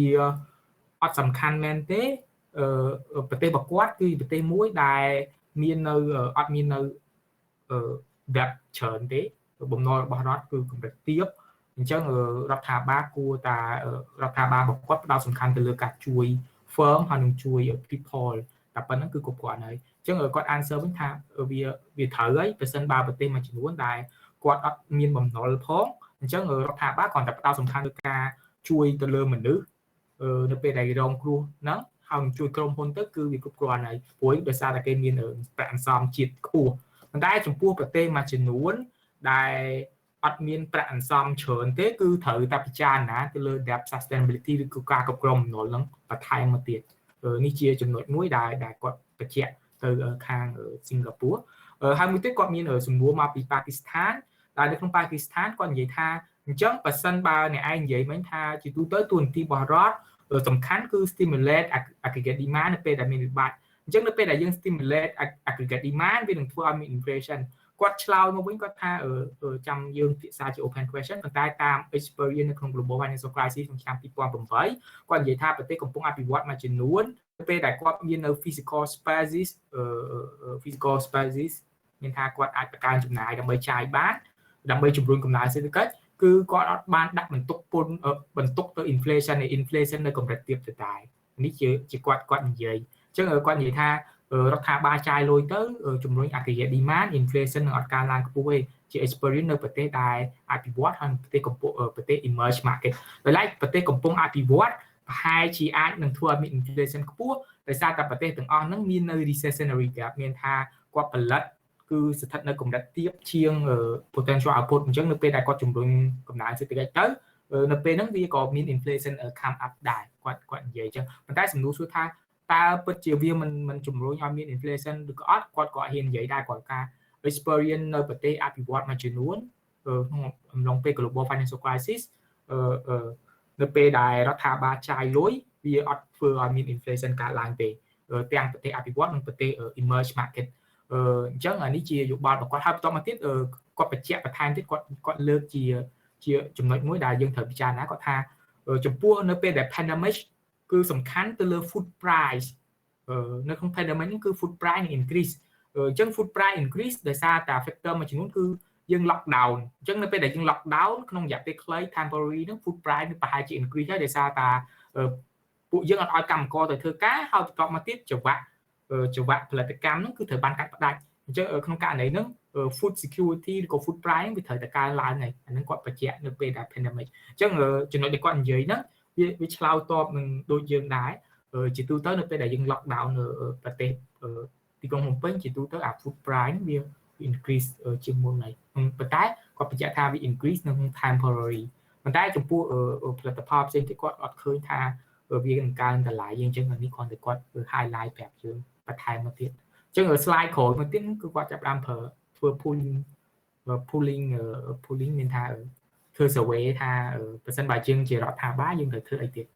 អូខេមានសំណួរគ្នាយើងមានសំណួរពួកយើងមានសំណួរពួកយើងមើលទៅយល់អត់យើងយល់ពេលគេនិយាយយើងយល់អត់អត់សូវយល់ទេលោកគ្រូតែយល់ពេលលោកគ្រូបន្ថែមពីលើបាទពេលហ្នឹងខ្ញុំព្យាយាម simplify ជាភាសាខ្មែរពួកយើងទៅពួកយើងចាប់តាមយល់អញ្ចឹងយើងឃើញពេលដែលពួកចំណុចមួយដែលយើងឃើញអ្នកសេដ្ឋកិច្ចមួយចំនួននៅពេលដែលគាត់និយាយគាត់ base ទៅលើ service ប៉ុន្តែឲ្យគាត់ដាច់ណាត់ថាអានឹងត្រូវខុសគាត់អត់ហ៊ាននិយាយទេដូចមិនអញ្ចឹងថារដ្ឋាភិបាលចាយលុយច្រើនពិតជាជំរុញឲ្យមានកម្លាំងសេដ្ឋកិច្ចហើយជំរុញអតិថិជន demand វានឹងឃើញ inflation មែនអត់ជាងគាត់ឆ្លើយថាបបពិសោធន៍ពីមុនមើលទៅលើទិន្នន័យអត់ឃើញទេប៉ុន្តែចំពោះប្រទេសកំពុងអភិវឌ្ឍប្រហែលជាអាចហើយបន្តមកទៀតគាត់គ្រាន់តែលើកអាចឡើងថ្លៃទៅលើ food price ដោយសារតែយើង lockdown អញ្ចឹងអត់មានអ្នកផលិតជាវគ្គផលិតកម្មទៅកាត់ផ្តាច់អញ្ចឹងថ្លៃរបស់វាត្រូវតែកើនឡើង temporary បន្តអត់សល់ទៀតអូខេជាអាចចំណុចទាំងអស់ហ្នឹងពេលដែលយើងជាអ្នកសេដ្ឋកិច្ចយើងត្រូវ technology term របស់ពួកគាត់ហ្នឹងអរគុណអញ្ចឹងslide មួយទៀតគាត់គ្រាន់តែធ្វើ survey មានអ្នកផ្សេងមានសំណួរទៀតអត់ providing emergency lifeline and policy rate cuts, quantitative easing to lower the long-term rates, purchases of government paper, outright over reserve requirements, or some other measures, or you possibly may have no idea. So I will give you this option as well. អញ្ចឹងនៅក្នុងនេះគាត់ចាប់ដើមធ្វើ pool mentor matter អាហ្នឹងគាត់ទី website មួយយើងគាត់វាយទៅ website សម្រាប់ធ្វើ survey រយៈពេលខ្លីវាលោតដល់យើងឃើញភ្លាមៗអញ្ចឹងនៅក្នុងនេះគេប្រាប់ថាប្រសិនបើមានវិបត្តិតើប្រទេសរបស់យើងគោលនយោបាយទៅវត្ថុបានធ្វើខ្លះទីមួយកាត់បន្ថយទៅលើអត្រា discount rate របស់ធនាគារដែលមានយើងថា policy rate ហ្នឹងគឺ discount rate ដែលយើងសិក្សាហ្នឹងឬក៏យើងប្រើនៅ quantitative easing មានថារដ្ឋាភិបាលចាក់លុយចូលដើម្បីឲ្យតែការប្រាក់ហ្នឹងវាមានកម្រិតទាបឬក៏ការទិញនៅបំណុលរបស់រដ្ឋឬក៏ការកាត់បន្ថយទៅលើ reserve requirement ឬក៏ other measure ឬក៏យើងអត់មានយោបល់អញ្ចឹងចំពោះពួកយើងវិញចំពោះកម្ពុជាអានេះគាត់សួរហ្នឹងគឺប្រទេសរបស់យើងអនុវត្តប្រទេសរបស់យើងមិននៅកម្ពុជាបើសិនបើបងអូនរើសវិញបងអូនរើសយកមួយណាយើងបានធ្វើអីខ្លះគោលនយោបាយរបស់ប្រទេសរបស់យើង discount rate cut យើងបញ្ចុះអត់អត្រាការប្រាក់អបអាហារយើងបញ្ចុះអត់យើងដូចជាអត់មានអាហ្នឹងទេដោយសារតែយើងអត់មាន interbank market ទៅអត់យើងមានតែការដាក់ដេញថ្លៃលុយកម្ចីមាន PLOC ដែលនេះគេដាក់មានហ្នឹងប៉ុន្តែការបញ្ចុះហ្នឹងគឺយើងអត់មានទេប៉ុន្តែប្រទេសជាច្រើននៅពេលដែលមានវិបត្តិនេះគេថាតែបញ្ចុះនៅអត្រាការប្រាក់អបអាហារដែលយើងថា discount rate ដែលយើងបានពិសាយើង quantitative easing ធនាគារដាក់ចាក់លុយឲ្យវិស័យជនខ្ចីឬក៏ចាក់លុយឲ្យធនាគារគ្រឹះស្ថានហិរញ្ញវត្ថុខ្ចីយើងក៏អត់មានដែរធនាគារជាតិយើងអត់បានធ្វើទេបើឆើ government paper ក៏ធនាគារតាមរយៈ OMO ហ្នឹងធនាគារជាតិយើងក៏អត់ធ្វើដែរដោយសារតែយើងអត់មាន government security law reserve requirement ពួកយើងបញ្ចុះនៅអត្រាការប្រាក់ប្រាក់ម្រងកាតព្វកិច្ចអត្រាអនុបាទម្រងកាតព្វកិច្ចពី12.5% មក 8 ជាលុយដុល្លារមក 7 ហើយពី 8% មកជាលុយរៀលមក 7 ជាងយើងចុះនៅ low required reserve ហើយនឹង other measure គឺដូចជាអត់មានស្អីច្រើនទេមានតែធ្វើ PLOC មួយចំនួនគេហ្នឹងគឺអត់បានធ្វើទាំងអស់អូខេអញ្ចឹងអានេះគ្រាន់ជា pooling idea សម្រាប់ពួកយើង So let me move to the second slide. Okay, you clearly see. Okay. No idea. And came to about 12% of global data. Useful, and if you would recommend them to other countries. Okay, so this was again very interesting to hear your views. Anybody wants to react on this? Anybody wants to elaborate on these measures?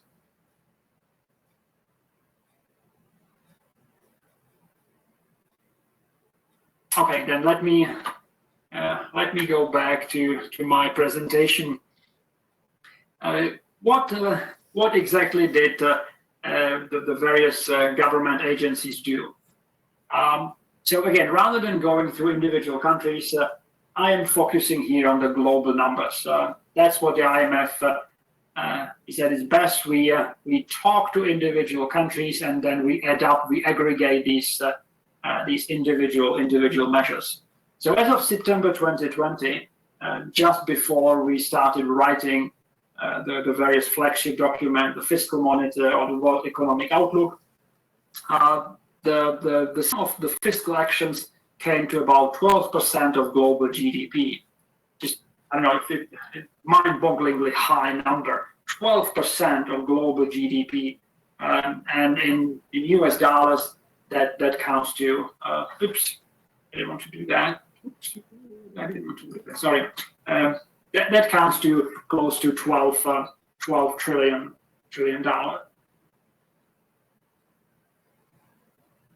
Up by an average of 9% of GDP, and global public debt will come to around 100% of GDP or possibly higher. Of course, these aggregate numbers hide huge differences among countries. It also hides the fact that more than half of low-income countries seen being in debt distress. So they did try to provide additional aggregate demand, do the healthcare spending, but they now seem to be getting closer to the limit of their fiscal space. And finally, the elephant in the room that's hiding there, these jumps in deficits and increase in debt may be underestimated. Why? Because some chunks of the private debt will eventually, gradually migrate to the public sector through bailouts, through various guarantee schemes that are being extended. Now you will see that in the next slide. So obviously, huge fiscal action, both in terms of GDP percentages and absolute dollar numbers, and still the estimate is that 100 or more million. អញ្ចឹងនៅក្នុងនេះគាត់ជាទូទៅគាត់គ្រាន់តែនិយាយពីទូនាទី fiscal policy ប៉ុន្តែគាត់អត់បានលើកពីប្រទេសជាប្រទេសគាត់លើកជាពិភពលោកគាត់ផ្សាយពី IMF Global Outlook ឆ្នាំ2020ហ្នឹងគាត់ឃើញថានៅត្រឹមខែកុម្ភៈឆ្នាំ2020ប្រទេសជាច្រើនក្នុងពិភពលោកហ្នឹងគឺចាយលុយដើម្បីជួយ COVID ហ្នឹងរហូតដល់ 11.7 trillion US dollar ដែលជាទូជាមធ្យមអនុភាពថវិកានៅក្នុងប្រទេសនីមួយៗកើនឡើងរហូតដល់ 9% ក្នុង GDP ហើយបំណុលរបស់បំណុលរដ្ឋបំណុលសាធារណៈឬក៏បំណុលរដ្ឋហ្នឹងគឺកើនឡើងរហូតដល់ 100% ជាមួយ GDP ជាមធ្យមបន្ទាប់មកទៀតប្រទេសដែលជាប្រទេសដែលមានចំណូលទាប lower income country ប្រហែលជា 54% ឬក៏ច្រើនជាងពាក់កណ្ដាលគឺកំពុងតែមានបញ្ហា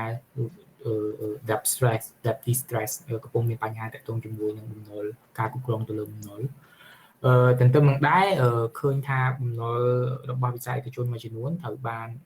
mitigate ទៅឲ្យ private sector តាមរយៈការប្រើនៅ guarantee scheme មានថាការធានាបំណុលរបស់រដ្ឋឬក៏ជួនកាលគឺរដ្ឋទិញយកពី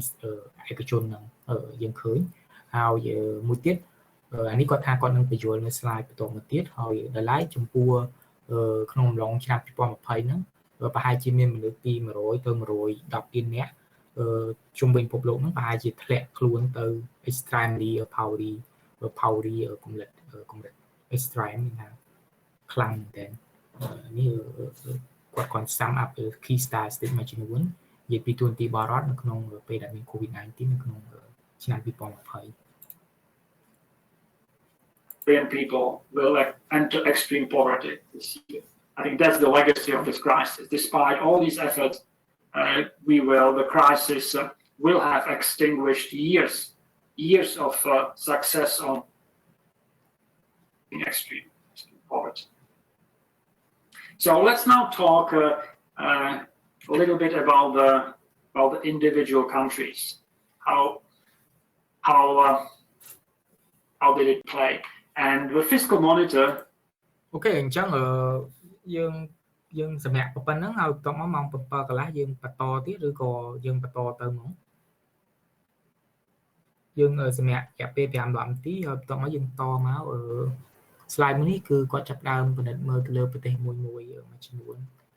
គាត់ធ្វើការ comparison យើងសម្រាប់សិនហើយបន្ទាប់មកយើងត្រឡប់មកវិញនៅម៉ោង 7 កន្លះអូខេចា៎ពូបាទអញ្ចឹងយើងសម្រាប់សិនអរគុណច្រើន Japan, these countries that or Germany that constitutionally cannot run big deficits. The other thing I want to kind of focus you on this chart are the scale. So it looks like in both groups there are countries that spend little and countries that spend a lot, but focus on the scales. On the advanced countries, the scale goes up to 35% of GDP. The average, that's here. The average for advanced countries is, I would say somewhere around 10 percentage points of additional spending and 10 percentage points of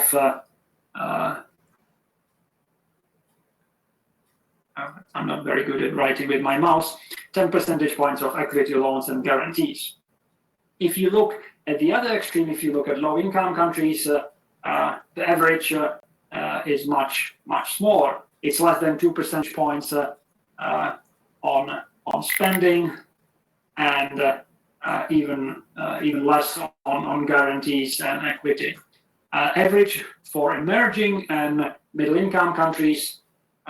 the average is probably somewhere around 4 or 5%. So again, so it's roughly half what the advanced countries did. That's what the emerging markets did, and again, half or less than half of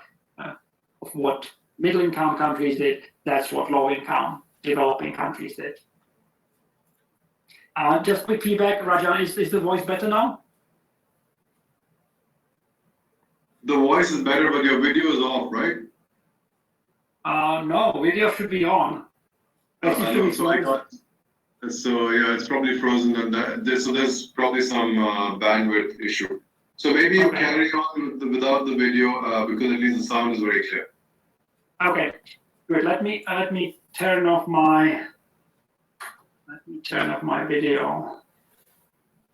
Okay, now I can see you clearly. Oh, okay. So let me keep it for the time being. Okay, so what I want to take from this is the sense of magnitude, right? Countries spend a lot, but a lot means a lot more in percent of GDP for the advanced countries that generally have bigger fiscal space, don't face as daunting sustainability concerns as do the middle income and low income countries. So let me keep moving. អញ្ចឹងនៅក្នុង slide នេះគាត់ព្យាយាមធ្វើ comparison ធ្វើការប្រៀបធៀបរវាងប្រទេស advanced country advanced economy emerging market និង middle income economy និង low income អញ្ចឹងនៅពេលដែលមានវិបត្តិ crisis ប្រទេសដែលស្ថិតនៅក្នុង ប្រទេសស្ថិតនៅក្នុង advanced country ហ្នឹងគាត់ចំណាយជាច្រើនដើម្បីស្ដារសេដ្ឋកិច្ចក្នុងអំឡុងពេល COVID ជាមធ្យមប្រហែលជា 10% ដែលគាត់ឃើញនេះ 10% ជាមធ្យមនេះ average ហើយបន្តមកទៀតយន្តការមានពីរទី1គឺចំណាយបន្ថែមហើយនឹងកាត់បន្ថយពន្ធ foregone revenue គឺកាត់បន្ថយពន្ធហើយចំណាយបន្ថែមអញ្ចឹងប្រទេសទាំងអស់ហ្នឹងគឺតិចទេប៉ុន្តែអ្វីដែលរដ្ឋាភិបាលធ្វើគឺតាមរយៈ equity ផ្ដល់កម្ចីហើយនឹង guarantee loan guarantee ទៅលើ private sector អញ្ចឹងចំការគាត់ទៅ bail out មានថា bail out មានថាទៅទិញយកក្រុមហ៊ុនឯកជនហ្នឹងហ្មងអញ្ចឹងប្រទេសអាពណ៌អាខៀវនេះពណ៌ខៀវអត់ដិតនេះជាទូទៅមានទំហំច្រើនប្រទេសច្រើននេះជា advanced country មានប្រទេសហ្វាំងឡង់Korea Belgium Czech Netherlands ផ្សេងអញ្ចឹងយើងឃើញដូចជាជប៉ុនយើងឃើញគាត់អត់សូវ play around spending ហើយនឹង revenue ទេមូលហេតុដោយសារតែគាត់បញ្ជាក់ហ្នឹងហើយជប៉ុនមានបំណុលច្រើនហើយបន្តមកទៀតដូចជាអាល្លឺម៉ង់ក៏ដូចគ្នាដែរអាល្លឺម៉ង់ក៏មានបញ្ហាដែរដោយសារតែច្បាប់អាល្លឺម៉ង់មិនអាចចាយលុយច្រើនអីចឹងនេះគាត់បញ្ជាក់ហ្នឹងដល់ហើយចំពោះប្រទេសដែល emerging market ជាទូទៅជាមធ្យមពី 4 ទៅ 5% ដែលគាត់ចំណាយថែមហើយដល់ពីច្រើនគឺគាត់ចំណាយទៅដល់ទៅលើ spending នេះ spending ហើយនឹង revenue នេះហើយ equity ហ្នឹងគឺវាតិចដោយសារតែយន្តការក៏វាមិនសូវមានច្រើនដែរចំពោះ emerging market ដល់ហើយចំពោះប្រទេសដែលជាប្រទេសដែលមានចំណូលទាបជាមធ្យមចាយច្រើនជាង 2% អាហ្នឹងដូចជាវៀតណាមផ្សេងហ្នឹងនេប៉ាល់ផ្សេងគឺតិចទូតិចជាង 2% ហើយមីយ៉ាន់ម៉ាហើយពីច្រើនតើតមួយ additional spending ហើយនឹងតើតជាមួយ equity loan និង guarantee ទៀតដូចជានៅកម្ពុជាយើងក៏ចូលក្នុងនឹងដែរយើងប្រហែលជាតិចដែរហើយក៏យើងអត់មាន equity loan ឬក៏ guarantee អីដែរនៅក្នុងហ្នឹងអូខេអានេះគាត់ព្យាយាមបញ្យល់ហើយជាទូទៅចំពោះ fiscal policy stand ជំហរគោលនយោបាយរដ្ឋាភិបាលភាគច្រើនគោលនយោបាយសារពើពន្ធភាគច្រើនប្រទេស advanced country គាត់មានជំហរច្បាស់ជាងល្អជាងភាសាជាង emerging market និង low income country អញ្ចឹងมันគាត់អាច play around fiscal policy របស់គាត់ Okay. All right. What did that happen?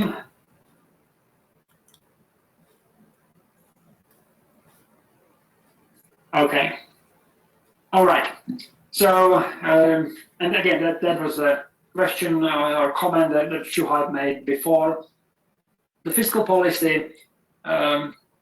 had to adapt to different phases of the pandemic. And I think something that's very thing when we normally think about fiscal policy, I think of an oil tanker, right? That it's a big, heavy ship, and you want to turn it one way or that way. You have to move your steering wheel, but it takes half an hour to move it to change the course. That's what fiscal policy is. You have to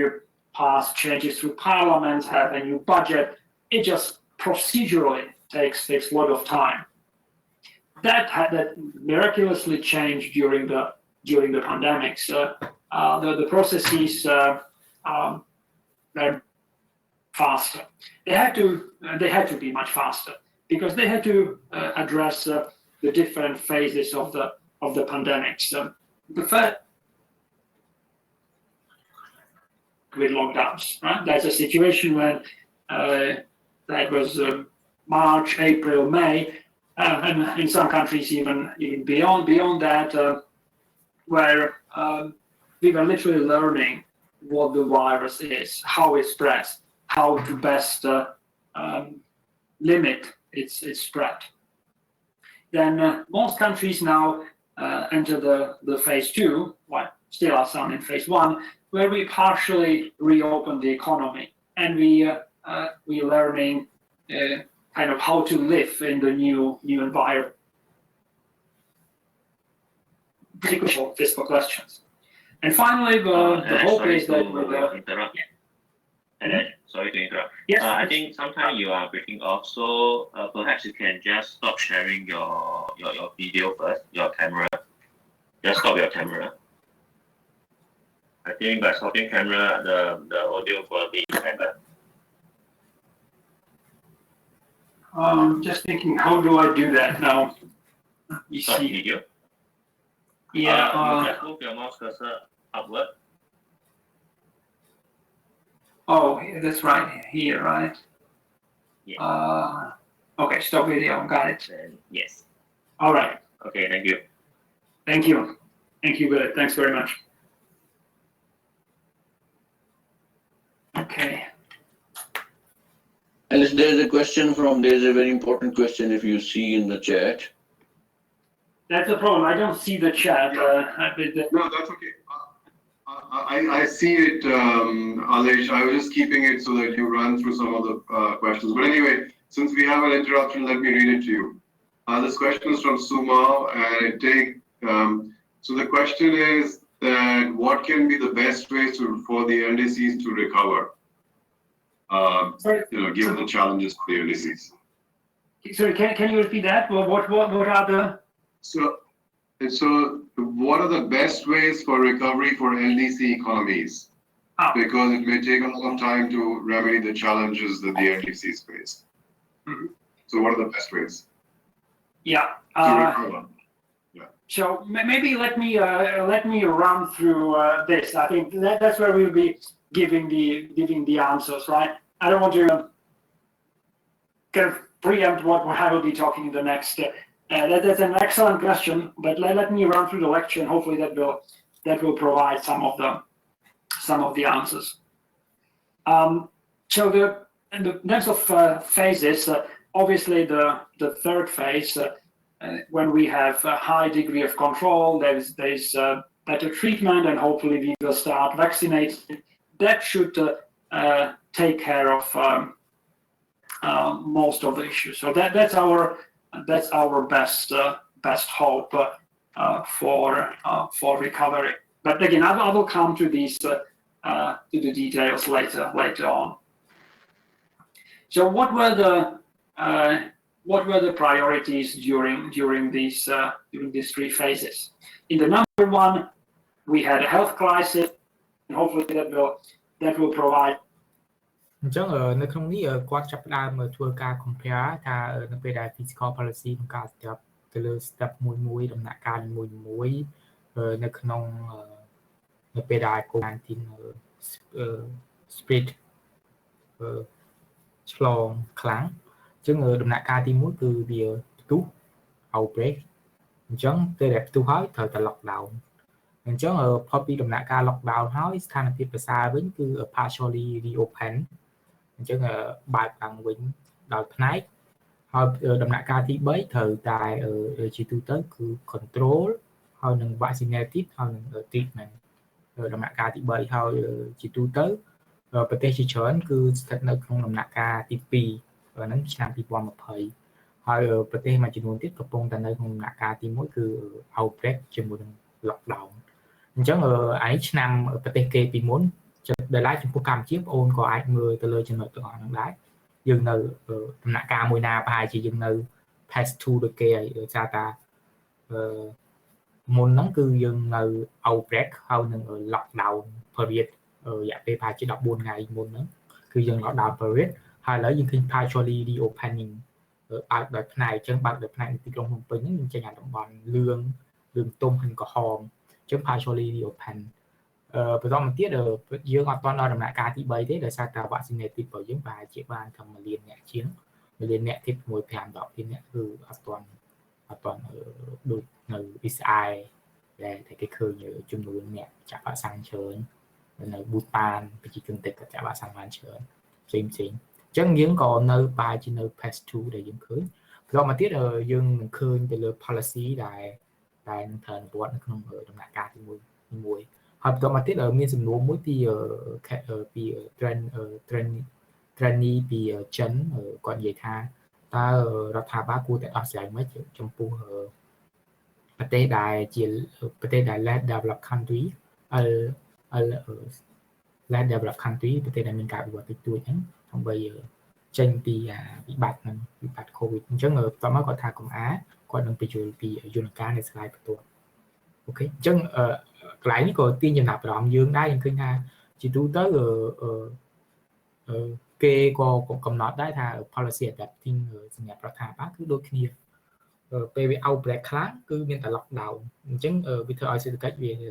ថយហើយអញ្ចឹងនៅពេលដែលអាចគ្រប់គ្រងបានគេចាប់ផ្ដើម reopen ឬក៏ partially reopening អញ្ចឹងដូចយើងនិយាយខ្លីបើសិនបើយើងឃើញគឺលំនាំយើង follow តាមគេឃើញ outbreak យើង lockdown ពេញហើយទីក្រុងតាខ្មៅភ្លាមតមកទៀតចាប់ផ្ដើម partially reopen យើងចាប់ផ្ដើមចេញយន្តការតាម district ណាក្រហម red orange ហើយ yellow ហើយតមកយើងមានកិច្ចការតាមតំបន់មួយហើយបន្តមកទៀតអ្វីសំខាន់គឺ vaccinate ទីដល់ទីមែនដែលរដ្ឋាភិបាលត្រូវធ្វើអូខេអញ្ចឹងនិយាយខ្លីគឺដូចគេដែរនេះតាំងពីឆ្នាំមុន2020ប៉ុន្តែចំពោះកម្ពុជាគឺឆ្នាំ2020 some of the answers. So in the terms of phases, obviously the third phase, when we have a high degree of control, there's better treatment, and hopefully we will start vaccinating. That should take care of most of the issues. So that's our best hope for recovery. But again, I will come to these to the details later on. So what were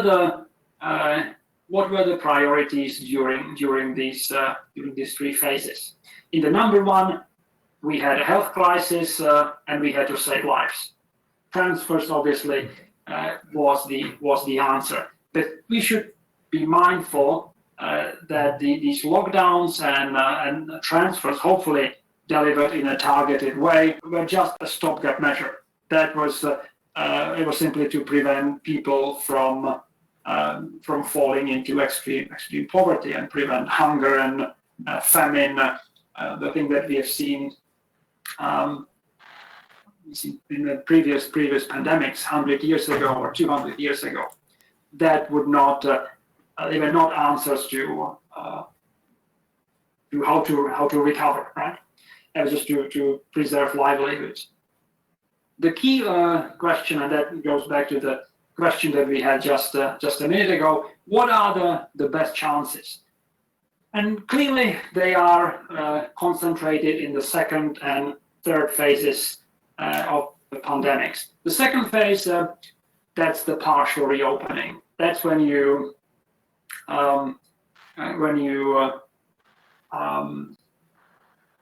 maybe you don't completely open everything, but you let fewer people in the restaurants. You allow some travel. You restrict some mobility, but not completely. At that moment, and that's a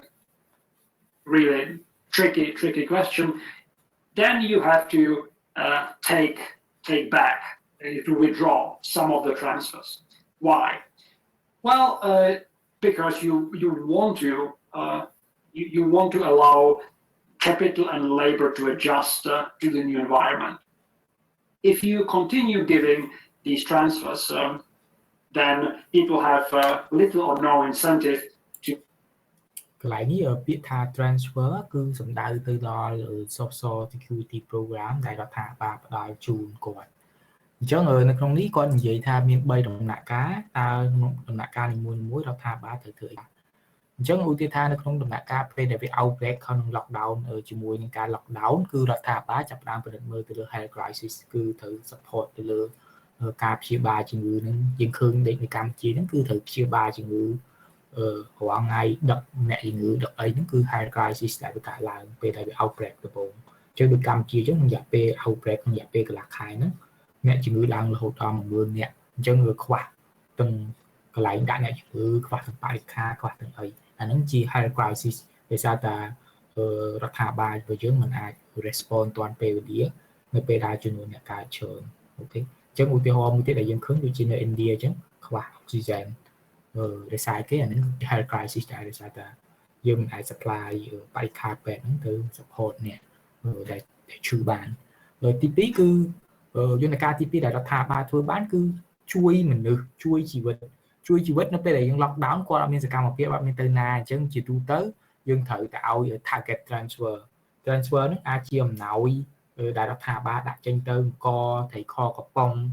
ស្អីផ្សេងទៀតតែរដ្ឋាភិបាលត្រូវតែជួយជីវិតរបស់គាត់ព្រោះជាទូទៅ lockdown ហ្នឹងគាត់អត់មានលុយចាយអត់មានអីគឺត្រូវតែចាក់លុយចូលចឹងច្រើនទៅលើអាទាំងអស់ហ្នឹងអញ្ចឹងបើសិនបើយើង compare មកកម្ពុជាគឺដូចគ្នាជាទូទៅពេលដែលផ្ទុះមកភ្លាមយើងមាន health crisis របស់យើងគឺ facility របស់យើងអាហ្នឹងយើងនិយាយខ្លីដោយសារតែរដ្ឋាភិបាលត្រៀមមុនមួយឆ្នាំហើយគឺតាំងពីឆ្នាំ2020រហូតដល់ឆ្នាំ2021បានវាកើតឡើងប៉ុន្តែចំពោះប្រទេសមួយចំនួនដែលរដ្ឋាភិបាលមានការត្រៀមទេនៅក្នុងឆ្នាំ2020ហ្នឹងពេលដែលផ្ទុះមកភ្លាម PPE ក៏អត់មាន oxygen ក៏អត់មានបរិក្ខារពេទ្យក៏អត់មានគឺ health crisis កើតឡើងយើងឃើញប៉ុន្តែកម្ពុជាវា lucky ដែលរដ្ឋាភិបាលរបស់យើងបានត្រៀមរយៈពេលមួយឆ្នាំមុនដែលយើងមាន PPE គ្រប់គ្រាន់យើងមាន mask គ្រប់គ្រាន់យើងមានបរិក្ខារពេទ្យដែលជា care ពេទ្យហ្នឹងគ្រប់គ្រាន់ហើយគ្រាន់តែពេលដែលចំនួនអ្នកឈឺកើតឡើងភ្លាមយើងយកមជ្ឈមណ្ឌលរបស់ private sector មួយចំនួន convert ឲ្យមកខ្លាយទៅជាកន្លែងព្យាបាលអ្នកជំងឺតាមកម្រិតមួយនេះយើងឃើញអញ្ចឹងដូចគ្នាលំនាំគឺប្រទេសផ្សេងៗគេធ្វើមិនយើងក៏លំនាំតាមគេដែរបន្តមកទៀតពេលដែលយើង lockdown ភ្លាមរដ្ឋាភិបាលដើរចែកស្បៀងឲ្យភ្លាមពេលដែល lockdown ដោយ section ដំបូងគឺរដ្ឋាភិបាលឲ្យលុយហើយបន្តមកទៀតអង្គអ្នកនៅអង្គត្រីខកំប៉ុងមីទៅតាមបត្រៃអីដើម្បីគាត់រស់នៅចាអានេះជា target transfer ដែលយើងមាន target transfer ដែលឃើញហើយបន្តមកទៀតដល់ដំណាក់កាល partially reopen គាត់ប្រាប់ថាយើងមាន tricky បន្តិចដែលជាទូទៅនៅពេលដែលយើង partially reopen នឹងហើយគឺយើងកាត់បន្ថយអា transfer program នោះដែលរដ្ឋាភិបាលធ្លាប់ឲ្យពីមុនហ្នឹងគឺគាត់អាចកាត់បន្ថយបានខ្លះកាលពីមុនទាំងអស់គ្នាត្រូវទទួលបានប៉ុន្តែឥឡូវហ្នឹងគាត់ដកយកវិញអញ្ចឹងការប្រើយន្តការប្រើ partially reopen ហ្នឹងអ្នកនៅតំបន់លឿងទុំអ្នកនៅតំបន់ក្រហមគាត់នឹងទទួលបាន transfer ប៉ុន្តែអ្នកនៅតំបន់លឿងមួយចំនួនហ្នឹងគឺគាត់លែងទទួលបាន transfer ដែលរដ្ឋាភិបាលអានេះជា tricky ដែលយើងឃើញនៅពេលយើងប្រើ partially reopen អញ្ចឹងដូចឥឡូវហ្នឹងយើងតំបន់ក្រហមពួកគាត់នឹងត្រូវតែទទួលបានលឿងទុំក៏គាត់ត្រូវទទួលបានប៉ុន្តែអ្នកដែលស្ថិតនៅតំបន់លឿងគឺលែងឲ្យ transfer program ព្រោះគាត់ទៅធ្វើការបានអូខេយើងឃើញនេះជាចំណុចមួយដែលពួកយើងត្រូវដឹងដែរអូខេអញ្ចឹង target របស់រដ្ឋាភិបាលហ្នឹងបើសិនបើ lock ទាំងអស់ត្រូវឲ្យទាំងអស់បើសិនបើយើងដកអ្នកនៅតំបន់លឿងទាំងអស់ហ្នឹងដែលគាត់សប្បាយថាគាត់នឹងធ្វើដំណើរបានហ្នឹងគឺគាត់នឹងអត់ទទួលបាន transfer ដូចមុនអាហ្នឹងយើងឃើញអូខេយើងស្ដាប់បន្តទៀត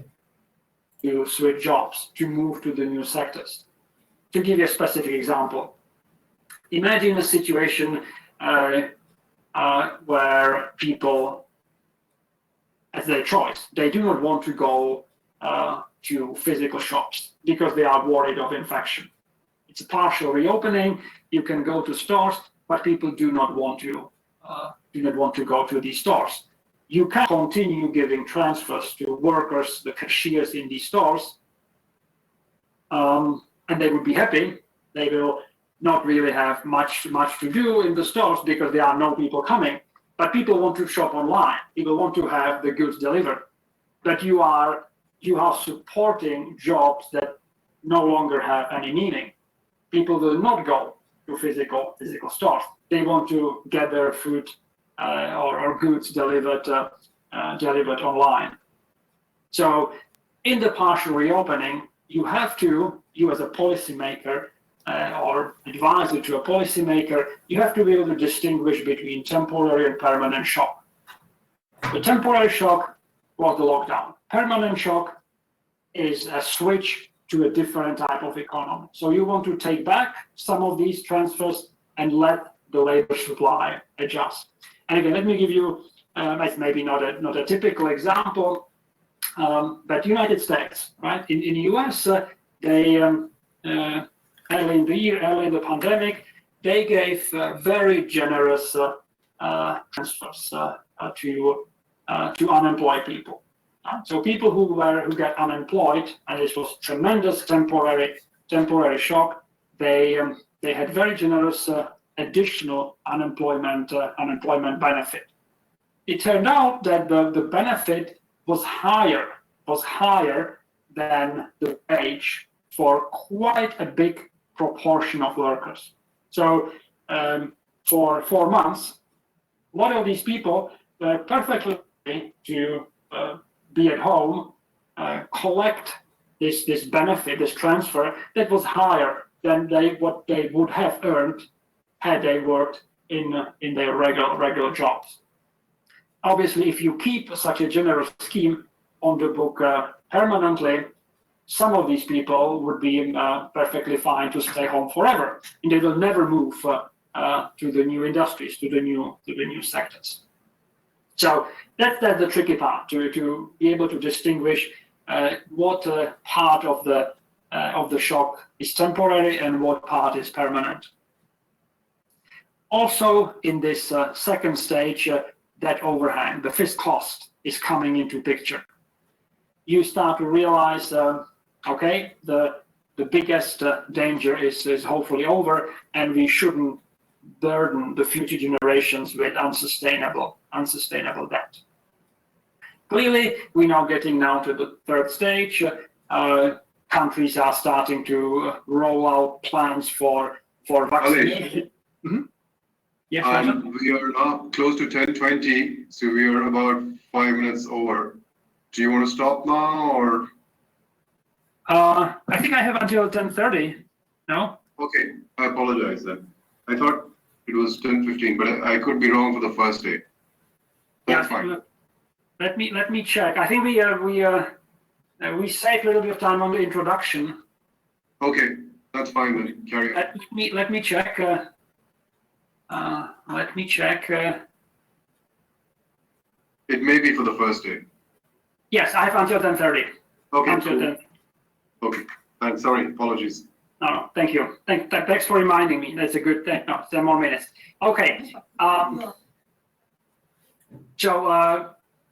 at that moment, when we get to high degree of control, we should be exiting from these interventions. We should be refocusing on sustainability, and coming back to the old challenges that existed even before the pandemic. Maybe let me skip the Mentimeter point, Paul, in the. No, thank you. Thanks for reminding me. That's a good. អញ្ចឹងត្រឡប់មកវិញកន្លែងនេះគេប្រាប់ថានៅបញ្ជាក់ថានៅក្នុង partially reopening យើងត្រូវ reconsider ទៅលើ factor 2ទី1 temporary shock ហើយនិង permanent shock temporary shock ដូចជាការ lockdown permanent shock អាចដូចជាការ adjust ឬក៏ពី labor market របស់យើងគាត់ចាប់តាមយកឧទាហរណ៍ថានៅ United States គាត់ឲ្យ generous transfer program ទៅឲ្យអ្នកដែលអត់ការងារធ្វើហ្នឹងចុងក្រោយបើសិនបើយើងនៅបន្តឲ្យគាត់ទៀតគាត់នឹងអត់ទៅធ្វើការនេះជាចំណុចមួយដែលយើងត្រូវដឹងអញ្ចឹងរដ្ឋាភិបាលត្រូវពិចារណារឿងហ្នឹងដែរថានៅក្នុងpartially reopening ហ្នឹងយើងត្រូវតែធ្វើម៉េចយើងត្រូវបែកចែកឲ្យច្បាស់រវាង temporary shock និង permanent shock លើកឧទាហរណ៍មួយទៀតដែលគាត់លើកឧទាហរណ៍តាក់ទងជាមួយថាជាទូទៅនៅពេលដែល partially reopening បញ្ជាក់ថាជាទូទៅក្នុងទីផ្សារកម្លាំងពលកម្មហ្នឹងក៏អាចមានបញ្ហាដែរដោយសារតែមានមនុស្សអាចទៅ transmit ទៅធ្វើការហើយអត់ទៅធ្វើការអ្នកដែលធ្វើការគឺអ្នកដែលប្រឈមមុខនឹងហានិភ័យខ្ពស់អញ្ចឹងត្រូវតែឲ្យបរទេសត្រូវតែឲ្យតែ subsidy គេច្រើនឲ្យ transfer program ដើម្បី incentive គេ to work ព្រោះបើសិនបើ partially reopen អ្នកដែលទៅហ្នឹងគឺប្រឈមមុខនឹងការឆ្លងជំងឺមែនតើអញ្ចឹងក្នុងនាមរដ្ឋាភិបាលត្រូវតែឲ្យលុយគ្រប់គ្រងគេទៅធ្វើការអូខេចំណុចមួយដែលយើងត្រូវដឹងអញ្ចឹងនៅបរទេសក្រុមហ៊ុនត្រូវគិតពីក្រុមហ៊ុនត្រូវគិតពីកម្មករឬក៏អ្នកធ្វើការដែរអ្នកដែលធ្វើការគឺអ្នកដែលប្រឈមមុខនឹងហានិភ័យសុខភាពជាចំណុចមួយដែលយើងត្រូវដឹងហើយបន្តមកទៀតគាត់និយាយថាការ transit ពីការងារមួយទៅការងារមួយក៏យើងត្រូវពិចារណាដែរទោះបីជាយើងបើក shopping center គាត់បើកនិយាយថាទៅ supermarket អ្នកដែលទៅគិតលុយហ្នឹងក៏អត់មានការងារធ្វើដែរព្រោះចំនួនមនុស្សដែលនឹងត្រូវទៅ shopping ហ្នឹងក៏ថយចុះដែរអត់មានអ្នកហ៊ានទៅ shopping ច្រើនទេព្រោះគាត់ខ្លាចពេលដែលគាត់ចេញក្រៅគឺគាត់ត្រូវឆ្លង អូខេនេះជាចំណុចមួយដែលគាត់ព្យាយាមហើយបន្តមកទៀតអ្វីដែលសំខាន់ demand for online shopping increase ហ្នឹងចំណុចមួយដែលយើងត្រូវដឹងវាត្រូវតែ increase ទៅដែរហ្នឹងគោលជាឧទាហរណ៍មួយដែលគាត់ព្យាយាមនិយាយដែរចំណុចមួយទៀតនៅក្នុង partially reopening ហ្នឹងគឺគាត់ព្យាយាមនិយាយពី the debt our hanging debt our hanging មានថាជាទូទៅបើសិនបើយើងចាយវាច្រើនពេកវានឹងក្លាយជាបន្ទុកបំណុលហើយបន្ទុកបំណុលហ្នឹងនឹងធ្លាក់ទៅដល់ next generation អញ្ចឹងយើងត្រូវពិចារណាច្បាស់ថាកុំ generous កុំចិត្តល្អនៅពេលហ្នឹងចុងក្រោយអ្នកដែលរងទុកគឺ next generation អាហ្នឹងចំណុចមួយទៀតដែលគាត់ព្យាយាមប្រាប់យើងឲ្យកម្មវិធីស្រួលពេកអ្នកដែលទូទាត់សងវិញគឺបំណុលរបស់រដ្ឋហ្នឹងគឺក្មេងជំនាន់ក្រោយចំណុចទី3ក្នុងករណីប្រសិនបើរដ្ឋាភិបាលអាចគ្រប់គ្រងបានទាំងស្រុងហើយនឹងមនុស្សទាំងអស់ទទួលបានវ៉ាក់ស៊ីនទៀតគឺគាត់នឹងប្រឈប់ទៅលើការ intervene ទៅលើ transfer program ទៅប្រមាណដែលគាត់ធ្វើជួយកម្មករជួយអ្នកអត់ការធ្វើឲ្យប្រថៃអង្គហ្នឹងគឺគាត់ត្រូវតែប្រឈប់ហើយគាត់ចាប់ផ្ដើមពិនិត្យមើលទៅលើធ្វើម៉េចធានាទៅលើជារភាពនៃ public finance ដែលនិយាយពី public finance និយាយពីចំណូលចំណាយរបស់រដ្ឋហ្នឹងឯងគ្រប់គ្រងចំណូលចំណាយរបស់រដ្ឋមានទិដ្ឋភាពហើយចាប់ផ្ដើមពិនិត្យមើលទៅលើបញ្ហាចាស់ឡើងវិញដូចជាវិសមភាពសង្គមបញ្ហាបរិស្ថានហើយនឹងបញ្ហាទាក់ទងមួយរចនាសម្ព័ន្ធដែលមានឧទាហរណ៍វិស័យstructural change មានstructural challenge ដូចជាវិស័យកសិកម្មយើងខ្វះអីវិស័យទេសចរយើងមានបញ្ហាអី manufacturing យើងមានបញ្ហាអីយើងផ្ដោតលើអាហ្នឹងវិញអញ្ចឹងត្រឡប់មកវិញយើងអាចសង្ខេបនៅក្នុង priority នៅក្នុងពេលដែលមាន COVID ហ្នឹងគឺរដ្ឋាភិបាលប្រហែលជា put effort យ៉ាងខ្លាំងទៅអារឿងការជួយសង្គមភ្លាមហ្នឹងអញ្ចឹងយើងត្រូវមានវិធានការអញ្ចឹងនេះជាយើងឃើញហើយសួរថាយើង apply អត់អញ្ចឹងបងអូនចាប់ផ្ដើមយកអា apply មួយហ្នឹងណាហើយបន្តមកទៀតធ្វើការ compare ទៅលើយន្តការរបស់រដ្ឋាភិបាលកម្ពុជាធ្វើវាដូចគ្នាអត់ឥឡូវខ្ញុំចង់សួរថាដូចគ្នាអត់យើងពិនិត្យមើលទាំងអស់គ្នាវាដូចគ្នាអត់ពីស្ទៀងទៅយើងឃើញស្ទៀងអូខេយើងអាចនិយាយនេះបានជាទូទៅនេះបានអ្វីដែលពួកយើងត្រូវសិក្សាក្នុងសភៅរបស់យើងជា O series អានេះជាអ្វីដែល apply វាពិត apply ពេលពិតណាអញ្ចឹងបានជាទូទៅខ្ញុំត្រូវតែ sharing នឹងពួកយើងយល់ពីយន្តការទាំងអស់នេះមានសំណួរហើយចំណុចមួយទៀតដែលយើងឃើញចាប់អារម្មណ៍ហ្នឹងទោះបីជាគាត់ expert អីក៏ដោយនៅពេលដែលគាត់និយាយរៀងលឹះម៉ោងបន្តិចគ្នាគាត់ចាប់ផ្ដើមប្រាប់ឲ្យថាដល់ម៉ោងឈប់ហើយអញ្ចឹងជាចំណុចមួយដែលយើងត្រូវដឹងមិនមែនថាចេះតែរៀងលឹះម៉ោងអីដល់ហើយគឺថាដល់ម៉ោងឈប់ហើយដូចជាដល់ម៉ោងទៅធ្វើទៅផ្ទះទៅអីអញ្ចឹងយើងឃើញនេះជាចំណុចមួយអញ្ចឹងពេលវេលាមានវាមានសារៈប្រយោជន៍សម្រាប់ពួកគាត់អញ្ចឹងប៉ុន្តែគាត់ថាជាសល់10នាទីទៀត5 10នាទីទៀតគាត់មើលម៉ោងគាត់អញ្ចឹងគាត់ឥណ្ឌានេះគឺគាត់សុំទោសគាត់ធ្លាប់ធ្វើការនៅធនាគារកតាឥណ្ឌាឥឡូវគាត់មកធ្វើការនៅឯនេះទៅ Okay, no, 10 more minutes. Okay. សូមកាត់ទៅ Châu បាទលោកគ្រូអាចជួយយល់កន្លែង permanent shock ដងទៀតបានទេលោកគ្រូក្នុងចំណុចទី2លោកគ្រូ permanent shock permanent shock គាត់លើកឧទាហរណ៍តាក់ទងជាមួយនឹងឧទាហរណ៍ថាតាក់ទងមួយ labor របស់យើងណា labor របស់យើងបើសិនបើក្នុងករណីគាត់លើកឧទាហរណ៍នៅសហរដ្ឋអាមេរិកគាត់ថារដ្ឋាភិបាលឲ្យ generous subsidy ឧបត្ថម្ភទុនទៅឲ្យអ្នកការងារធ្វើហ្នឹងវា generous មានថាល្អមែនតើល្អជាងគាត់ពេលអត់មាន COVID ទៀតអញ្ចឹងក្នុងករណីហ្នឹងបើសិនបើពួកយើងនៅតែបន្តឲ្យគាត់អញ្ចឹងយើង discourage គាត់អត់ឲ្យទៅធ្វើការព្រោះគាត់ enjoy benefit ពីអត់ការងារធ្វើដោយសារតែយើងឲ្យ generous អាហ្នឹងវានឹងខ្លាចជា permanent shock សម្រាប់យើងពេលដែលយើងធ្វើ policy ទៅអាហ្នឹងគាត់បញ្យល់ពីតកតងមួយ permanent shock របស់យើងអញ្ចឹងដូចយើងអញ្ចឹងប្រសិនបើយើងឲ្យ generous វាល្អពេកដូចជាយើងឲ្យពេលដែលមាន COVID កើតឡើងយើងឲ្យលុយទៅលើអ្នកដែរកាលពីមុនក៏ដែរទទួលបានសោះដល់ពេលហើយរដ្ឋាភិបាលចាប់ផ្ដើមឲ្យលុយ អ្នកដែលជនងាយរងគ្រោះហើយអ្នកក្រីក្រមួយចំនួននៅទីក្រុងភ្នំពេញហើយទីមួយចំនួនពេលដែលមានកូវីដកើតឡើងអញ្ចឹងបើសិនបើយើងឲ្យគាត់ generous program នឹងពេកគាត់ជួនកាលគាត់អត់ទៅធ្វើការគាត់ពឹងផ្អែកទៅលើអាលុយដែលរដ្ឋាភិបាលឲ្យ20-30 ម៉ឺនក្នុងមួយខែហ្នឹងគាត់អត់ទៅធ្វើការហ្នឹងក៏ជាវាខ្លាចជា permanent shock ដោយសារអីយើងមិនអាច mobilize people របស់យើងឲ្យទៅ work នៅ productive work តែគាត់អាចធ្វើបានដោយសារឲ្យ more generous ពេកអូខេនេះចំណុចមួយដែលពេលដែលយើងធ្វើ policy យើងត្រូវដឹងដូចនៅកម្ពុជាអញ្ចឹងយើងឃើញពេលដែលមាន COVID ឡើងចែកលុយឲ្យអ្នកក្រដែលកាលពីមុនគាត់ទទួលបានយើងគិតថាប្រហែលជាគាត់អត់មានលុយចាយយើងឲ្យលុយគាត់ចាយប៉ុន្តែបើសិនបើយើងបន្តទៅរហូតគាត់នឹងអត់ទៅធ្វើការគាត់ចាំតែលុយដែលរដ្ឋាភិបាលឲ្យគាត់នេះជាចំណុចមួយដែលយើងត្រូវដឹងអូខេជាងកុំឲ្យអ្នកនិយាយខ្លីបើយើងនិយាយថាកុំឲ្យលុយទៅលើអ្នកដែលមានចំណូលទាបហ្នឹងច្រើនពេកគុំ support គាត់ព្រាមពេកពេលដែល support គាត់ពេកគាត់នឹងអានទៅលើលុយរបស់រដ្ឋាភិបាលជួយគាត់អត់ខំទៅនិយាយខ្លីគឺចឹងអញ្ចឹងវានឹងខ្លាចជា permanent shock សម្រាប់សេដ្ឋកិច្ចទាំងមូលហើយមិនថាជា permanent shock បើសិនបើយើង discourage worker អត់ឲ្យទៅធ្វើការមានណាគេធ្វើការហើយចុងក្រោយមាន produce អីគាត់ land produce អីគាត់ចាំតែរដ្ឋាភិបាលអញ្ចឹងអូខេអាហ្នឹងយើងត្រូវគិតអូខេម្ចាស់សំណួរប៉ុណ្្នឹងក៏គាត់អូនេះលោកគ្រូតនេះអូខេអញ្ចឹងច្បាស់អញ្ចឹងពេលដែលយើងជាទូទៅបើនៅបើពួកយើងនៅបរទេសវិញប្រហែលជាបើសិនបើគ្រូ professional បរទេសគាត់ស្គាល់នេះច្រើនជាងគាត់អាច invite អ្នកដែល expert អញ្ចឹងមក lecture យើងរយៈពេល1ម៉ោងកន្លះអីយើងសួរដេញដោគាត់ហ្នឹងទៅពេលហ្នឹងយើងយល់កាន់តែច្បាស់អញ្ចឹងបានជាងចេះឆ្ងល់ថាហេតុអីមិនសិស្សបរទេសគាត់ខ្លាំងគាត់មិនមែនតែរៀនទៅតាម lecture ដែលជា old theory ហ្នឹងទេជាទូទៅគាត់ត្រូវ update ជាមួយនឹង current status នេះអញ្ចឹងមិនយើងដឹងអញ្ចឹងយើងបណ្ឌិតមកយើងយកអាហ្នឹងមក compare ជាមួយអ្វីដែលរដ្ឋាភិបាលយើងធ្វើហ្នឹងមកគឺរដ្ឋាភិបាលរបស់យើងនឹង follow តាម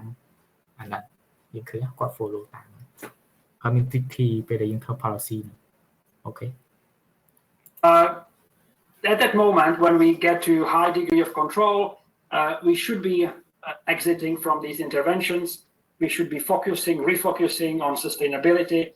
and coming back to the old challenges that existed even before the pandemic. Maybe let me skip the Mentimeter point, Paul, in the sake of saving time, and let's come to the debt issues. Really, the final point I want to raise before going to the overview. So, what did we see on the debt front, or what do we expect to see by the end of 2020? Debt will go up on average anywhere between 10 to 20%. It will go a lot more in the advanced countries. That's the column on the right, and only about 10 percentage points in the emerging market countries. Most of this increase will be coming from primary deficit, which is both discretionary fiscal measures or the automatic stabilizers. The fact that we collect less in taxes as the economy shrinks. And also a big chunk, that's this blue portion of these bars in advanced countries will be coming from the interest growth rate difference. Rajan will be talking about this in his debt sustainability lecture as the relationship between the real interest rate and real growth becomes positive. These countries that don't grow at all, they accumulate a lot more debt by the virtue of denominator shrinking in the debt to GDP ratio. អញ្ចឹងកន្លែងនេះគាត់បញ្ជាក់ប្រាប់យើងថាជាទូទៅទៅពេលដែលក្រោយវិបត្តិនឹងកើតឡើងបំណុលសាធារណៈឬក៏បំណុលរដ្ឋរបស់ជាទូជាមធ្យមនឹងកើនឡើងប្រហែលជា 20% បន្តមកទៀតរឿងបំណុលរដ្ឋហ្នឹងភាគច្រើនមកពី primary balance នៅពេលដែលយើងនិយាយពី primary balance យើងយក primary balance មានថា primary budget deficit មានយកចំណូលដកចំណាយចោលទៅនឹងគេថា primary balance វានឹងកើនឡើងដោយសារតែរដ្ឋាភិបាលចាយច្រើន ទី2គឺតាក់ទងមួយ automatic stabilizer យើងនឹងឃើញក្នុងមេរបស់យើងស្អីទៅ automatic stabilizer ប៉ុន្តែគ្រាន់តែខ្ញុំប្រាប់ជាខ្លីថា automatic stabilizer គឺជាកម្មវិធីរបស់រដ្ឋាភិបាលដែលដាក់ទៅអញ្ចឹងវានឹងធ្វើការចាស់ឬក៏កែសម្រួលនៅក្នុងសេដ្ឋកិច្ចទៅតាមហ្នឹងឧទាហរណ៍ថាច្បាប់របស់យើងចែងថារាល់អ្នកដែលអត់ការងារធ្វើយើងត្រូវឲ្យលុយរបស់គាត់អញ្ចឹងនៅពេលដែលមានវិបត្តិសេដ្ឋកិច្ចកើតឡើងអញ្ចឹងអ្នកអត់ការងារធ្វើនឹងកើនឡើងអញ្ចឹងចំណាយសម្រាប់ឲ្យអ្នក unemployment benefit ហ្នឹងនឹងត្រូវកើនឡើងអញ្ចឹងមានថា automatic stabilizer កន្លែងហ្នឹងអញ្ចឹងមានថានៅពេលដែល COVID-19 shock វាកើតឡើងវានឹងធ្វើឲ្យមនុស្សអត់ការងារធ្វើអញ្ចឹងរដ្ឋាភិបាលតែចាយលុយឲ្យមនុស្សអត់ការងារធ្វើហ្នឹងក៏ជាផ្នែកមួយនៃ automatic stabilizer ដែលនឹងធ្វើឲ្យរដ្ឋាភិបាលទៅចាយច្រើនជាងមុនដែរអូខេនេះជាចំណុចមួយហើយបន្តមកទៀតគាត់ចាប់ដើមភាសានេះតកតងជាមួយនឹងបំណុលរបស់រដ្ឋគាត់នឹងឃើញថាប្រសិនបើ re-interest rate នេះជា re-interest rate ហើយ G នេះ economic growth rate អញ្ចឹងប្រសិនបើ re-interest rate ដល់ economic growth rate ធំជាង0ប្រហែលជាបំណុលរបស់រដ្ឋាភិបាលនឹង accumulate កើនឡើងជាងមុនហើយគាត់ថានឹងរាជាអ្នកឥណ្ឌានោះនឹងបញ្យល់ក្នុង lecture មួយទៀតដែលតកតងជាមួយនឹងតកតងមួយ debt sustainability ហ្នឹងដែលគាត់ភាសាតកតងមួយនឹងreal interest rate ជាមួយនឹងទំនាក់ទំនង real interest rate ជាមួយនឹង economic growth rate អញ្ចឹងបើសិនបើ economic growth rate ក៏ធំជាង interest rate អញ្ចឹងប្រហែលជាបំណុលរបស់រដ្ឋនឹងថយចុះយើងនឹងភាសានេះហើយប្រហែលជាគ្នាយើងដែល presentation តកតងជាមួយនឹង debt ហ្នឹងក៏នឹងបញ្យល់ពីអាហ្នឹងដែរព្រោះនឹង model ហ្នឹងក៏ត្រូវតែទី assumption ពីហ្នឹងដែរអូខេ So we have massive debt increase. Should we worry about that? Well, I guess we should, and we should worry how fast it goes, right? So this chart shows how much or how was gradually revised the fiscal response. So these 4 bars, and let's start from the left. On advanced countries, they started in January at about 100% debt to GDP ratio.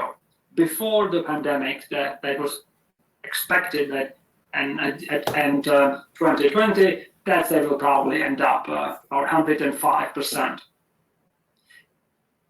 During the April version of World Economic Outlook, when the crisis war was starting, was not very clear how fast it will go. Will there be a second, third, fourth wave?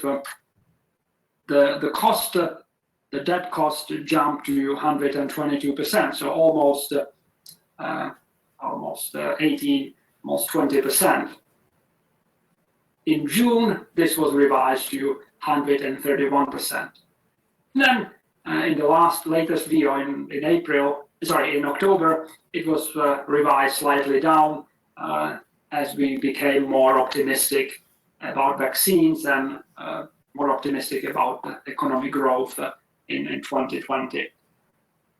But irrespective the numbers and decimal points, they are kind of irrelevant. Jump in debt from 104 to 125, 126. That's 20 percentage points of GDP, the biggest peacetime increase in debt in history. In emerging market countries, the increase was somewhat small, actually much smaller, maybe some 5-6 percentage points, and smaller still in low-income countries, maybe 4 percentage points. Okay. Couple more kind of points about more food for thought than anything else. Reinhard Rogov, Bulov, and Trebesh wrote a very powerful piece on that. And let me cite what they wrote. The global pandemic is a once-in-a-century shock that merits a generous response from official and private creditors toward emerging market and developing economies, including preserving the global trading system and helping countries weather debt problems. So let me just go back to this slide for a moment. Advanced countries spent generously on their own economies. Low-income countries could not really spend as much. The fiscal packages were correspondingly smaller. Somewhat disappointing, or quite disappointing, as some commentators would say, was the response of the rich countries. Most of the aid was from the IMF. It was the rapid disbursement. Close to 80 countries accepted various programs from the IMF. There was much less from bilateral donors. There was a little bit of debt forgiveness or delays in repayments, but these were really peanuts. And there was virtually nothing from the private sector, and practically no debt forgiveness, and very little willingness to delay debt repayment. This chart from a finance and development paper by those much អញ្ចឹងនៅកន្លែងនេះគាត់គាត់ទៅ quote ពីអ្នកនិពន្ធប្រមាណនេះដែលនិយាយពីបំណុលហ្នឹងគាត់និយាយថាការរីករាលដាលសកលនៃជំងឺហ្នឹងគឺវាកើតឡើងក្នុងសតវត្ស shock ដែលវាផ្ដល់នៅ general response មានថាយន្តការដែល generous មួយពីរដ្ឋាភិបាល official ហើយនិងពី private creditor ជូនទៅដល់ប្រទេសដែលមាននៅ emerging market ហើយនិង developing economy រួមមានការធានាទៅលើ trading system and help country whether it's that a problem អញ្ចឹងសរុបមកវិញកន្លែងនេះគាត់ទៅ go back ទៅលើ slide ឡើងនេះគាត់ឃើញថា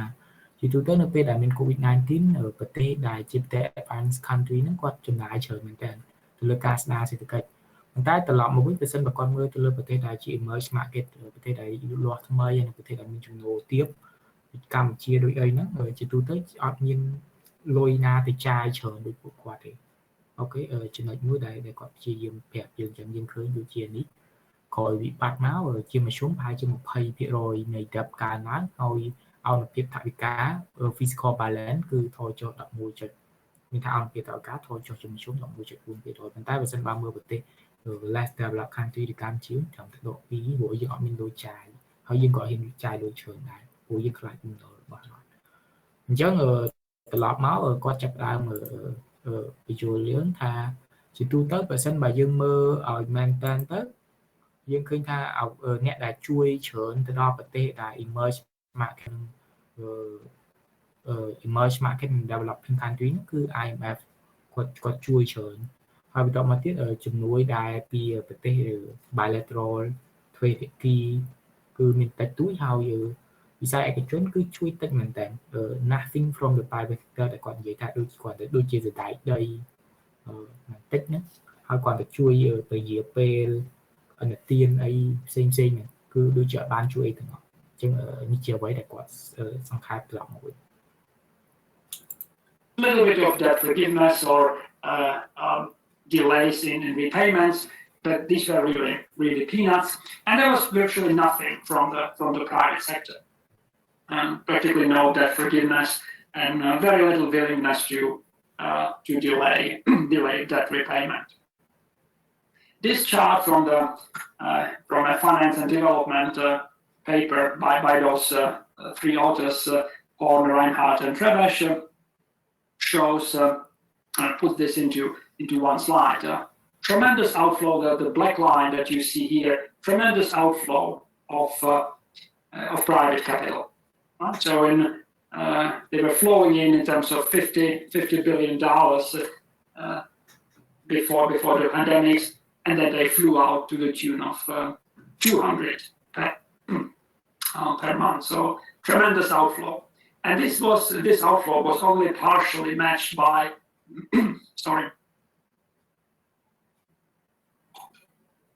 was only partially matched by official capital flows, either from IMF, regional banks like the Asian Development Bank or World Bank.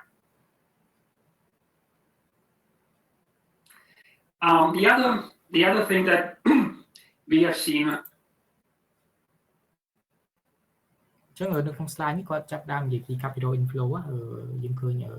គាត់ព្យាយាម compare គាត់ឃើញថាជាទូទៅ private capital outflow ហូរចេញច្រើនមែនតើពីប្រទេសកំពុងអភិវឌ្ឍកាលពីមុន February ឆ្នាំ2020មុន outbreak អាហ្នឹងជាទូទៅប្រហែលជា inflow ទៅប្រទេសកំពុងអភិវឌ្ឍហើយ emerging market ប្រហែលជា$50 billion ប៉ុន្តែពេលដែលមានវិបត្តិភ្លាមលុយគេហូរចេញពីប្រទេសកំពុងអភិវឌ្ឍហើយប្រទេស emerging market បានច្រើនរហូតដល់$200 billion ប៉ុន្តែអ្វីសំខាន់យើងឃើញលុយដែលហូរចេញហូរចូលប្រទេសកំពុងអភិវឌ្ឍតែគាត់និយាយថា IMF ជួយហ្នឹងគឺនេះប្រហែលជា$100 billion រហូត82ប្រទេសគឺទំហំច្រើនបន្ទាប់មកជា regional bank ដូចជា regional bank និង world bank តែគាត់ជួយដែរហើយជាទូបន្ទាប់មកទៀតមានការកាត់បន្ថយ debt service relief for the poorest member អញ្ចឹងជាទូទៅ debt service កន្លែងនេះយើងនិយាយពីអត្រាការប្រាក់និងការសងប្រាក់ដើមក្នុងពេលខ្លីហ្នឹងយើងហៅថា debt service ជាទូទៅពេលដែលយើងខ្ចីលុយហើយយើងត្រូវឲ្យទាំងដើមទាំងការត្រឡប់ទៅគេវិញអញ្ចឹងពេលយើង pay ទាំងដើមទាំងការត្រឡប់ទៅគេវិញគេហៅថា debt service ដែលយើងត្រូវ pay គេអញ្ចឹង IMF ក៏លើកឡើងទៅលើការ pay ត្រឡប់ទៅវិញជាអត្រាការប្រាក់ហ្នឹងក៏មានច្រើនដែរdollars before the pandemic, and then they flew out to the tune of 200 per month. So tremendous outflow, and this outflow was only partially matched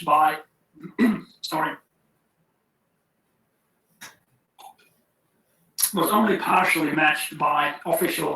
capital flows, either from IMF, regional banks like the Asian Development Bank or World Bank. The other thing that we have seen are sovereign debt downgrades. So as a lot of the low-income and middle-income countries are moving into this dangerous debt levels, the rating agencies start raising doubts. And what we have seen this year, the jump in sovereign downgrades is bigger than in any of the previous crises that we have seen. Will they turn into defaults? Well, we already had 8 countries this year that defaulted on their public debt. So that's a risk that we cannot underestimate. Maybe very quick Mentimeter poll before I close.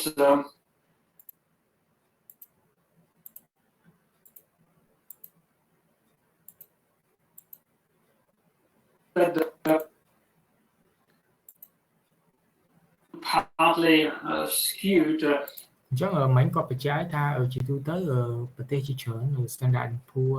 ឬក៏ Moody ឬក៏ Credit Rating Agency ធ្វើការវិតម្លៃទៅលើបំណុលរបស់រដ្ឋាភិបាលក្នុង slide មុនហ្នឹងអញ្ចឹងជាទូទៅការវិតម្លៃទៅលើបំណុលរបស់រដ្ឋាភិបាលចាប់តាម downgrade ជាច្រើនអញ្ចឹងយើងឃើញមានចំនួនប្រទេសជាច្រើនដែលត្រូវបាន downgrade ហើយពីឆ្នាំ2020ហ្នឹងប្រហែលជាមានបំណុលរបស់រដ្ឋាភិបាលប្រហែលជា8ប្រទេសគឺគាត់អត់សងលុយយើងថា government risk តែយើងនិយាយ sovereignty risk ដែលយើងต้องភាសានេះការមិនសងលុយរបស់រដ្ឋាភិបាលទៅ private sector ហ្នឹងមាន8ប្រទេសកាលពីឆ្នាំមុន okay. By having 8 participants from Cambodia, well, indeed they had no debt issue so far, but we have 5 countries or 5 participants from countries where rating has lowered, and indeed I don't think there was any sovereign debt default in this group. Most of those defaults were in Latin America, Africa, and Caribbean. So I think still kind of useful to know. So let me quickly wrap up. What I want you to take home. What are in the big picture terms, the appropriate strategy for now is to avoid premature withdrawal of fiscal support. We still don't know where we are between the second and third phase. there are hopes that we will enter the vaccinations, but we still should kind of work on the assumption that we are not out of the woods. Be mindful of your fiscal space. Be mindful that defaults are a real issue. It can happen to anybody, and have a medium-term strategy to address your debt. Something that Rajan will talk later in the course. It's in a way very tricky advice because there's no detailed roadmap. It differs country by country, depends on the fiscal space, depends on the institution structure. We can give you some general advice, but devil is in the detail. Let me skip that. I think I will not go through the roadmap, but happen to anybody. And អញ្ចឹងនៅ slide បញ្ចប់ចុងក្រោយនេះគាត់ព្យាយាមប្រាប់យើងគឺទី1នៅក្នុងអំឡុងពេល COVID ហ្នឹងយើង avoid premature withdrawal of physical support ប្រាប់ថានៅដំណាក់កាលទី2ទី3យើងក៏អត់ដឹងច្បាស់ដែរថាតើពួកយើងគួរតែកាត់ផ្ដាច់លុយឈប់ជួយ support នៅក្នុង COVID ហ្នឹងឬក៏មិនអញ្ចឹងជាទូទៅ avoid premature withdrawal មានថាដកsupport នឹងលឿនពេកចំណុចមួយដែលគាត់ញ៉ាំសិនយើងចំណុចទី2 be mindful ឲ្យពិចារណាច្បាស់ទាក់ទងជាមួយនឹងប្រទេសដែលនិយាយពី physical spaces និយាយពីថាយើងប្រមូលលុយពីណាទៅជួយមិនយើងមានប្រភពប្រមូលចំណូលមិនហើយទៅជួយមិនអាហ្នឹងជា physical space ដែលយើងមានយើងទៅគិតពីវាច្បាស់ពេលដែលយើងធ្វើវិនិកម្មជាអញ្ចឹងយើងអត់មានរឿងបំណុលបញ្ហាបំណុលទេអញ្ចឹង physical space របស់យើងមានច្រើនតឡើងពន្ធតមកទៀតអាចបោះមូលប័ណ្ណបំណុលសម្រាប់ឲ្យវិស័យឯកជនក៏បានដែរពួកយើងមានច្បាប់ចេញពីការបោះផ្សាយមូលប័ណ្ណរដ្ឋនៅឆ្នាំ2020ចុងឆ្នាំ2020 approve ហើយតមកទៀតយើងត្រូវមានយុទ្ធសាស្ត្រក្នុងការគ្រប់គ្រងបំណុលរយៈពេលខ្លីដើម្បីកំណត់ទៅលើកម្រិតបំណុលហ្នឹងអញ្ចឹងពួកយើងក៏ឃើញថាកម្ពុជាមានយុទ្ធសាស្ត្រស្អីពីការគ្រប់គ្រងបំណុលហើយអញ្ចឹងរយៈពេលប្រហែលឆ្នាំហ្នឹងយើងឃើញខ្ញុំក៏បាន sharing ឲ្យពួកយើងដែរត្រឡប់មកវិញគាត់និយាយថាជាទូទៅប្រហែលជាក្នុងវិបត្តិហ្នឹងយើងអត់មាន road map ណាទៅធ្វើវាសម្រាប់ប្រទេសទាំងអស់ហើយដោយសារតែលក្ខខណ្ឌនៃប្រទេសនីមួយៗគឺផ្សេងៗគ្នាដូចជា physical space ក៏ខុសគ្នាតែមួយកម្រិតបំណុលក៏ខុសគ្នាយន្តការចាយលុយបរដ្ឋាភិបាលក្នុងការគ្រប់គ្រងហ្នឹងក៏ខុសគ្នាដែរអញ្ចឹងយើងអត់មាន road map មួយ fit all ទេអ្វីសំខាន់គឺត្រូវតែ consult បើសិនបើយើងមានបញ្ហាយើងត្រូវ consult មួយ IMF ឬក៏ expert case by case កន្លែងហ្នឹងបញ្ជាក់យើងចឹង have a medium-term strategy to address that outstanding issues. អូខេអញ្ចឹងត្រឡប់មកវិញនេះជាអ្វីដែលយើងឃើញអញ្ចឹងបើសិនបើខ្ញុំជា conclude ឲ្យពួកយើងឃើញវិញនេះគ្រាន់ជាឧទាហរណ៍មួយចំនួនតាក់ទងជាមួយនឹងយន្តការរបស់ fiscal policy ក្នុងការជំរុញ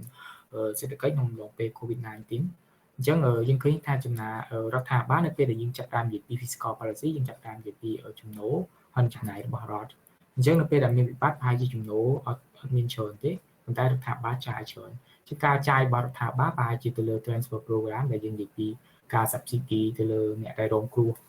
អ្នកដែលក្រីក្រមួយចំនួនហ្នឹងគឺចាយច្រើនបើសិនបើមាន COVID ផ្ទុយមកចាយទៅលើសុខាភិបាលដែលយើងឃើញប៉ុន្តែផ្ទុយមកវិញបើសិនបើអត់មាន COVID ទេរដ្ឋាភិបាលនឹងចាយទៅលើការជំរុញកំណើនសេដ្ឋកិច្ចដូចជាអប់រំសុខាភិបាលជំរុញទៅលើការផ្លាស់ប្ដូរនៃ chain នៃeconomic structure ដើម្បីជំរុញកំណើនសេដ្ឋកិច្ចជាដើមអូខេនេះជាអ្វីដែលយើង learn ពីមេថ្ងៃនេះមានជាសំណួរពួកយើងមានជាសំណួរទេឬក៏អត់មានទេ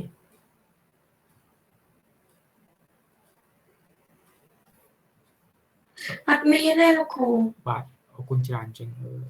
នេះគ្រាន់តែជាអ្វីដែលពួកយើង learn ពី expert នៅជំនាញមួយគេពយល់យើងអញ្ចឹង